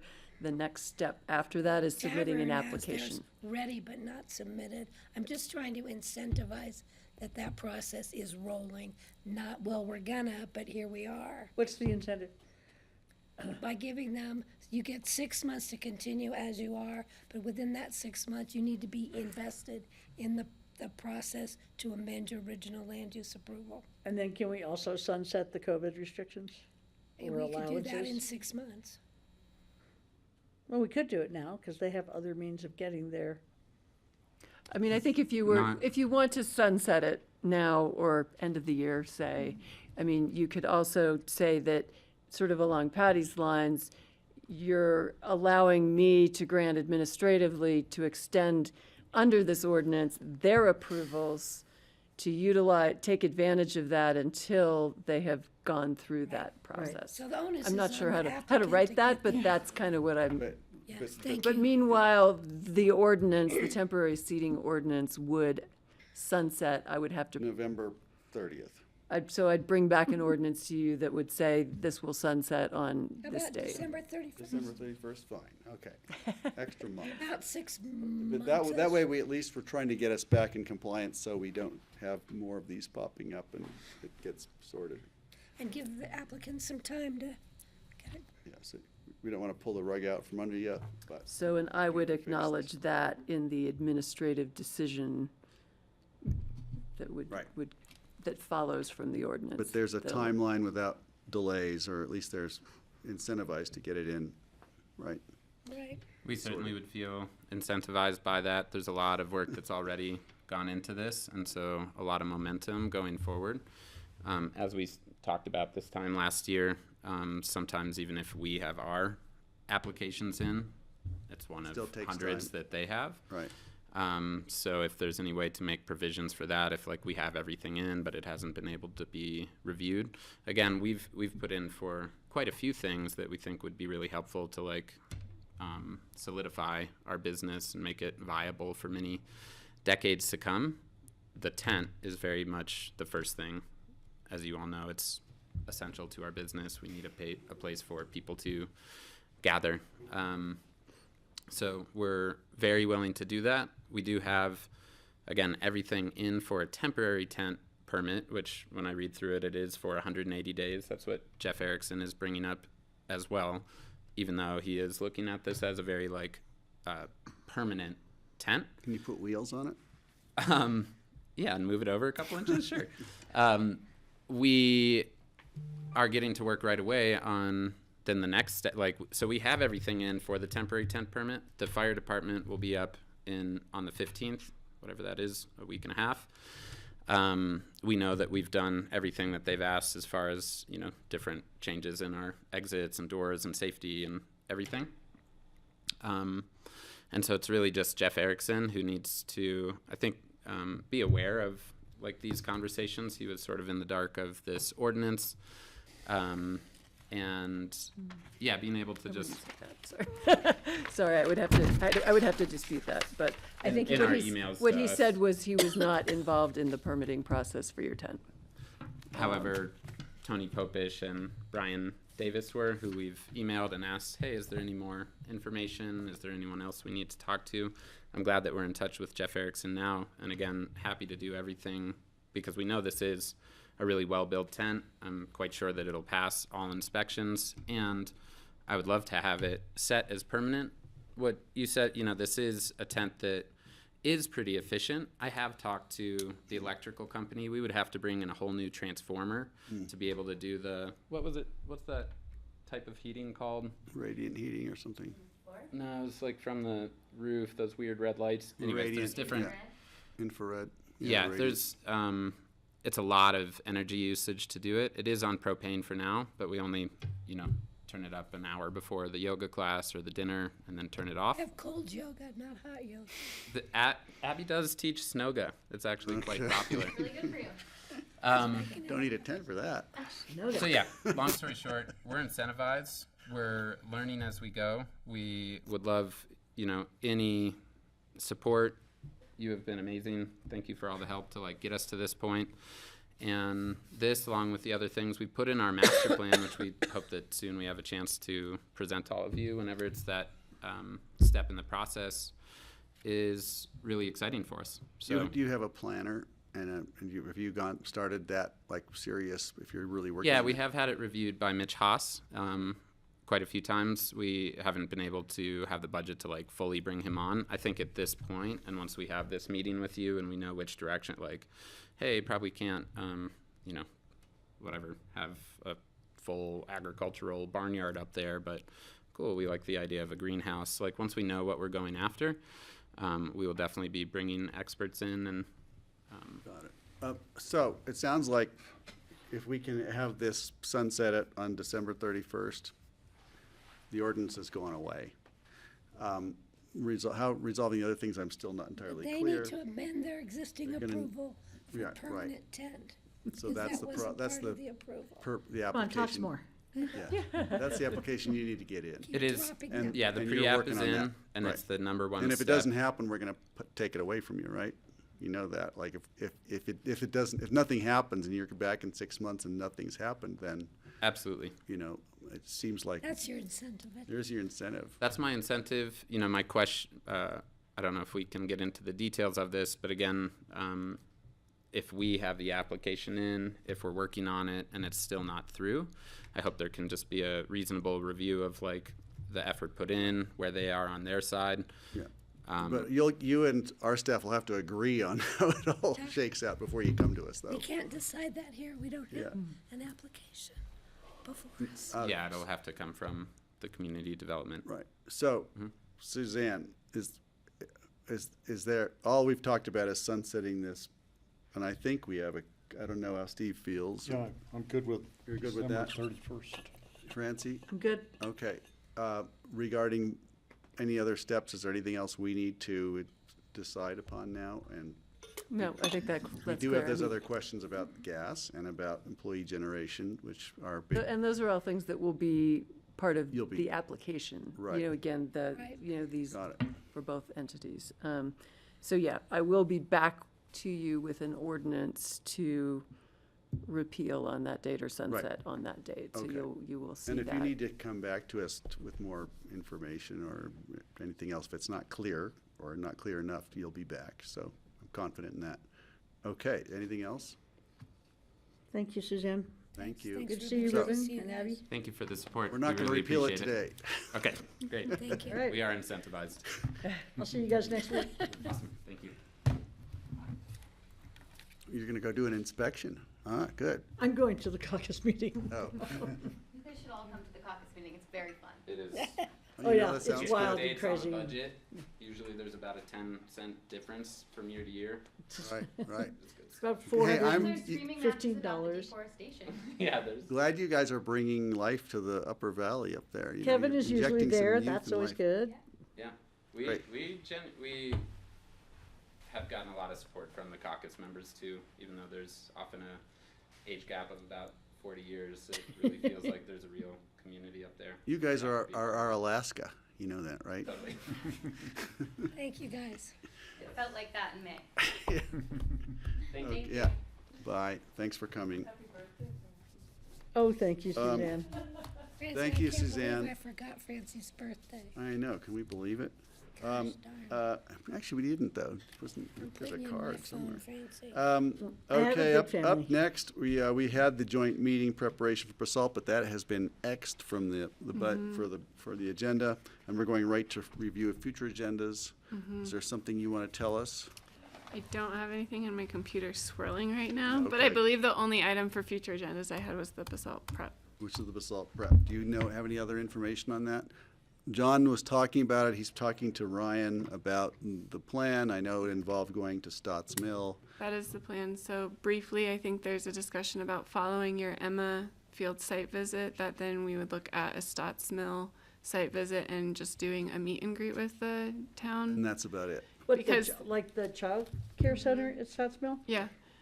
And they have a full council meeting, so that's why we're kind of They go just into a full meeting, so they can't take us to dinner. yeah. So what time will we be leaving here? It will be immediately after your Emma Fields, because that's the same day as your Emma Fields site visit. No, I know, but what time are we leaving here? We might have executive It's at session. 3 I'll- at Emma. We'll figure that out. Okay. Because I need to know if I need to pick up a car to pick people up. Okay. So you and I can communicate. Driver needs to coordinate with you. Okay. Yes, the soccer mom needs to coordinate the soccer van. Okay, so that's it. That's enough for that, right? Anything else And don't anybody want to forget bring the up on I-92. future I have a agendas? few. It's my understanding the first reading for the Arbany site in Thompson Divide has been moved till after our site visit. Okay. The first reading was scheduled before our site Yeah. visit, but now I think first reading has been scheduled for the 12th. And that's better. Just to let everybody know that.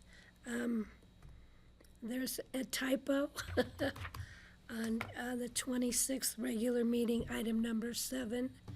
There's a typo, you will find it.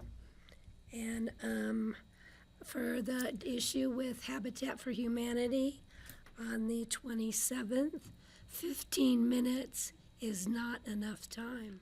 That's true. That's good. Thank you for catching that. I talked with Gail Schwartz at length last night.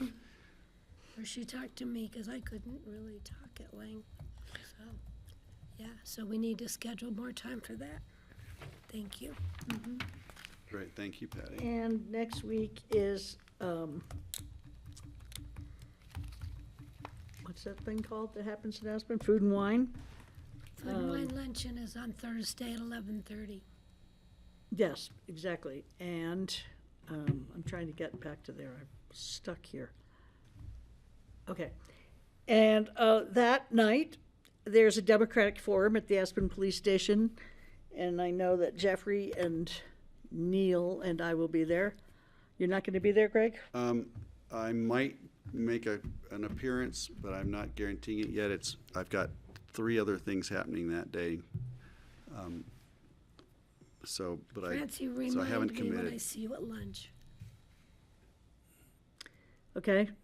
And that's it for that I have for that. I am flying on Thursday morning with Eco Flight to look at safe passages possibilities. And I'll be there too. Are you going to go too? Yep. Oh, good. At 8:40, or are you doing a later Oh, I'm flight? going earlier, actually. Oh, I'm so- going at 8:40. Okay, I'm on an earlier flight. Okay. Fine, that's good. And I'm having breakfast with Valerie Braun on Friday morning. Excellent. So we'll see how that goes. Wilderness Workshops Community Party is Friday afternoon at 5:30 in Carbondale On the 7th? on the 7th, yep. Mm-hmm. Safe Passages has their stakeholder meeting at, I think it's 4:30 on this Wednesday at the Molly Hotel Conference Room. Oh, the new Molly? Yeah, With their gas burning. and anybody. What is that? What is it that they're It's doing? Safe Passages, it's their, they're calling it their stakeholder. They're just inviting anybody who has an interest in this regarding wildlife crossings. And when is it? 4:30 p.m. on This- Wednesday, the 5th. Tomorrow. I mean, I can't do that. I have the 100 Women meeting in wherever I live, Carbondale. 100 of them, really? Wow. It's a fundraising thing. It's really great. Great. 100 women come in and they bring, several people bring the name of a nonprofit that they want to have represented, and then the names of like 3 of the nonprofits are drawn out of a hat or whatever. And then those nonprofits present to these 100 women, and then we vote on which one of the nonprofits should get the money, and we all bring $100. So Wow. it's a cool event. That sounds We've cool. been doing it for years. Kathy Fair organizes it, Steve. Um, And it's very popular, and everybody's pissed because only 100 women get to go. They could probably expand it They to could probably 200. expand it, really, and include men too, and children. Those weren't on the future agenda. Okay, so are we finished? Are you still done with any other future agenda? I have one more. The NACO policy discussion, the forms are due on June 12th, so curious if you all needed more discussion, and if We're so, already then, working on them with Jessica Monahan, okay. So John we Peacock, and I. we could put it on a June 11th if you all needed more time to discuss, or if you guys are You working and I for- got the proposal from John. Did you see that? I haven't seen it.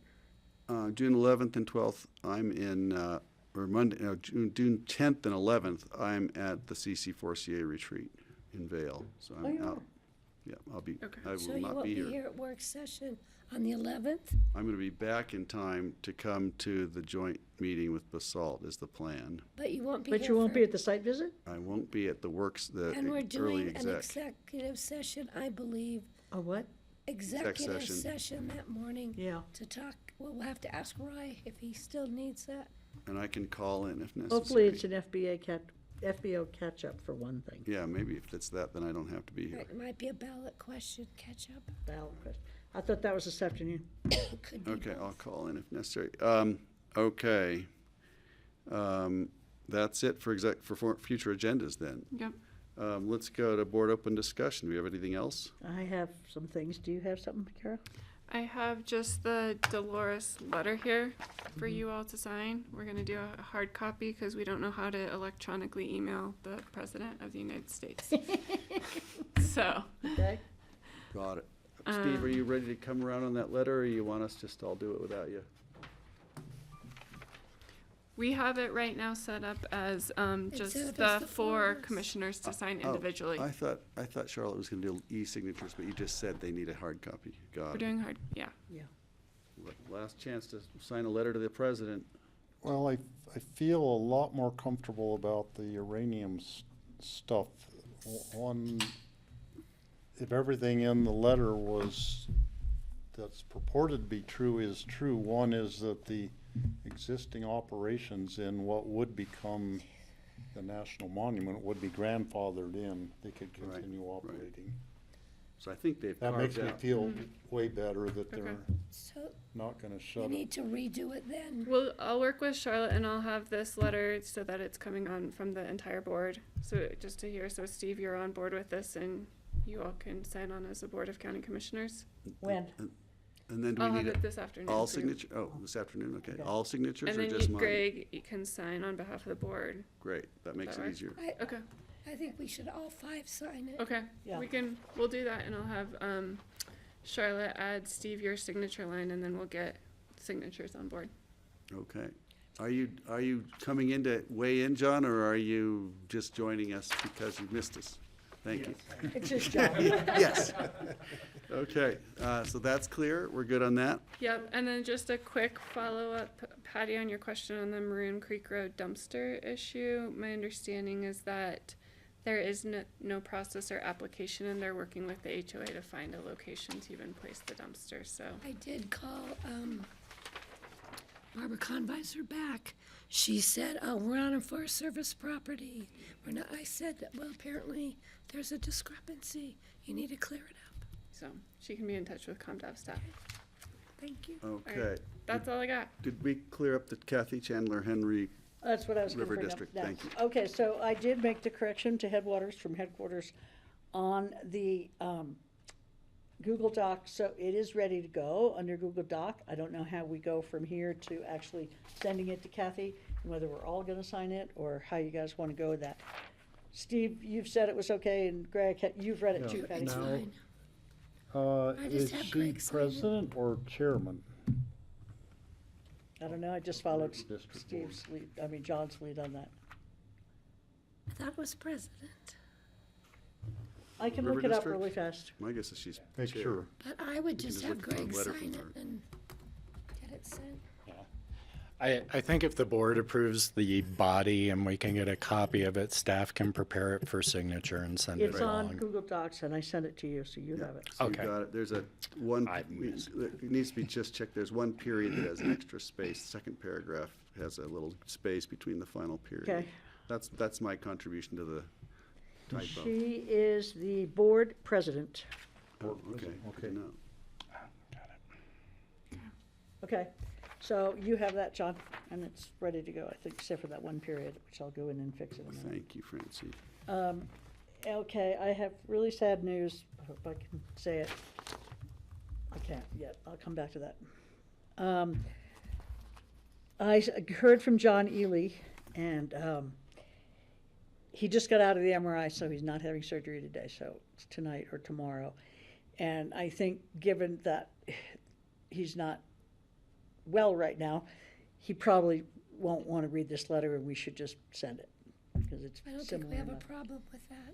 I don't think I think it'll be fine. Kind of took the body of the other letter and tweaked it. And then the airport employee letter, I just printed it out. I haven't read it yet. oh, it's quite long, and, did you guys read it? Yeah, I read it, and there was also a response from his supervisor, who said, if you have a question, call me. So I don't know if it's time to talk about that here. Yeah, it's personnel. Yeah, this is not appropriate to talk We about don't need to worry in about open it. discussion. So and We just- don't need to it- talk about it. Don't answer it, don't deal with it, just. Correct, yes. Okay. Yeah, they're on it. Okay, so Madness Atlantic took his own life yesterday. Oh, I'm sorry. Oh, no. Yeah. He has two kids. They're like 22 and 20 maybe. It was really sad for our community. He's the one sorry. I met up 4 Mile. What? I met him up 4 Mile. They were looking for a injured bull. So, I don't know if all of you heard that Mine Springs Health has gotten, the West Springs Hospital has gotten a 1-year reprieve.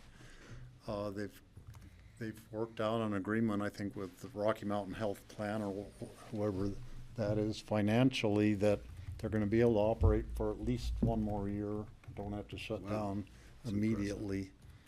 So that maybe will give them time to sort out the financial operation of that.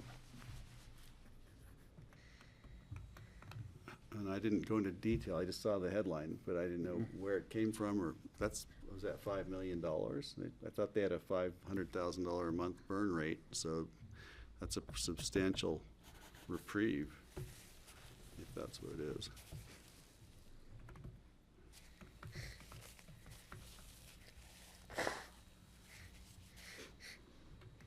And I'm just sending Gary, Rye already has it, but it was the letter from Kit McLennan regarding North Star that we discussed sharing with their board, so just so they've got that. Okay, we're still, Set up next. we ready for executive Oh, session right, to yes. restart? I'd like to get them, we don't need a motion, we're already I in. think we do need a motion. We continued this special meeting earlier, so if you want to go back into executive session, you should make a motion. Okay, let me find out I what thought it's we about. continued exec session. I just, Technically, you continued the special meeting, but in any event, it would be safest and wisest to make a motion to go into executive Let's, session for once the again. purposes of, The purpose would be for a discussion with council regarding ASE, which of course is the Pickens County Airport proposed ballot measure, for the purpose of receiving legal advice from council pursuant to CRS 24640224B. So moved. Patty moved, and Senate.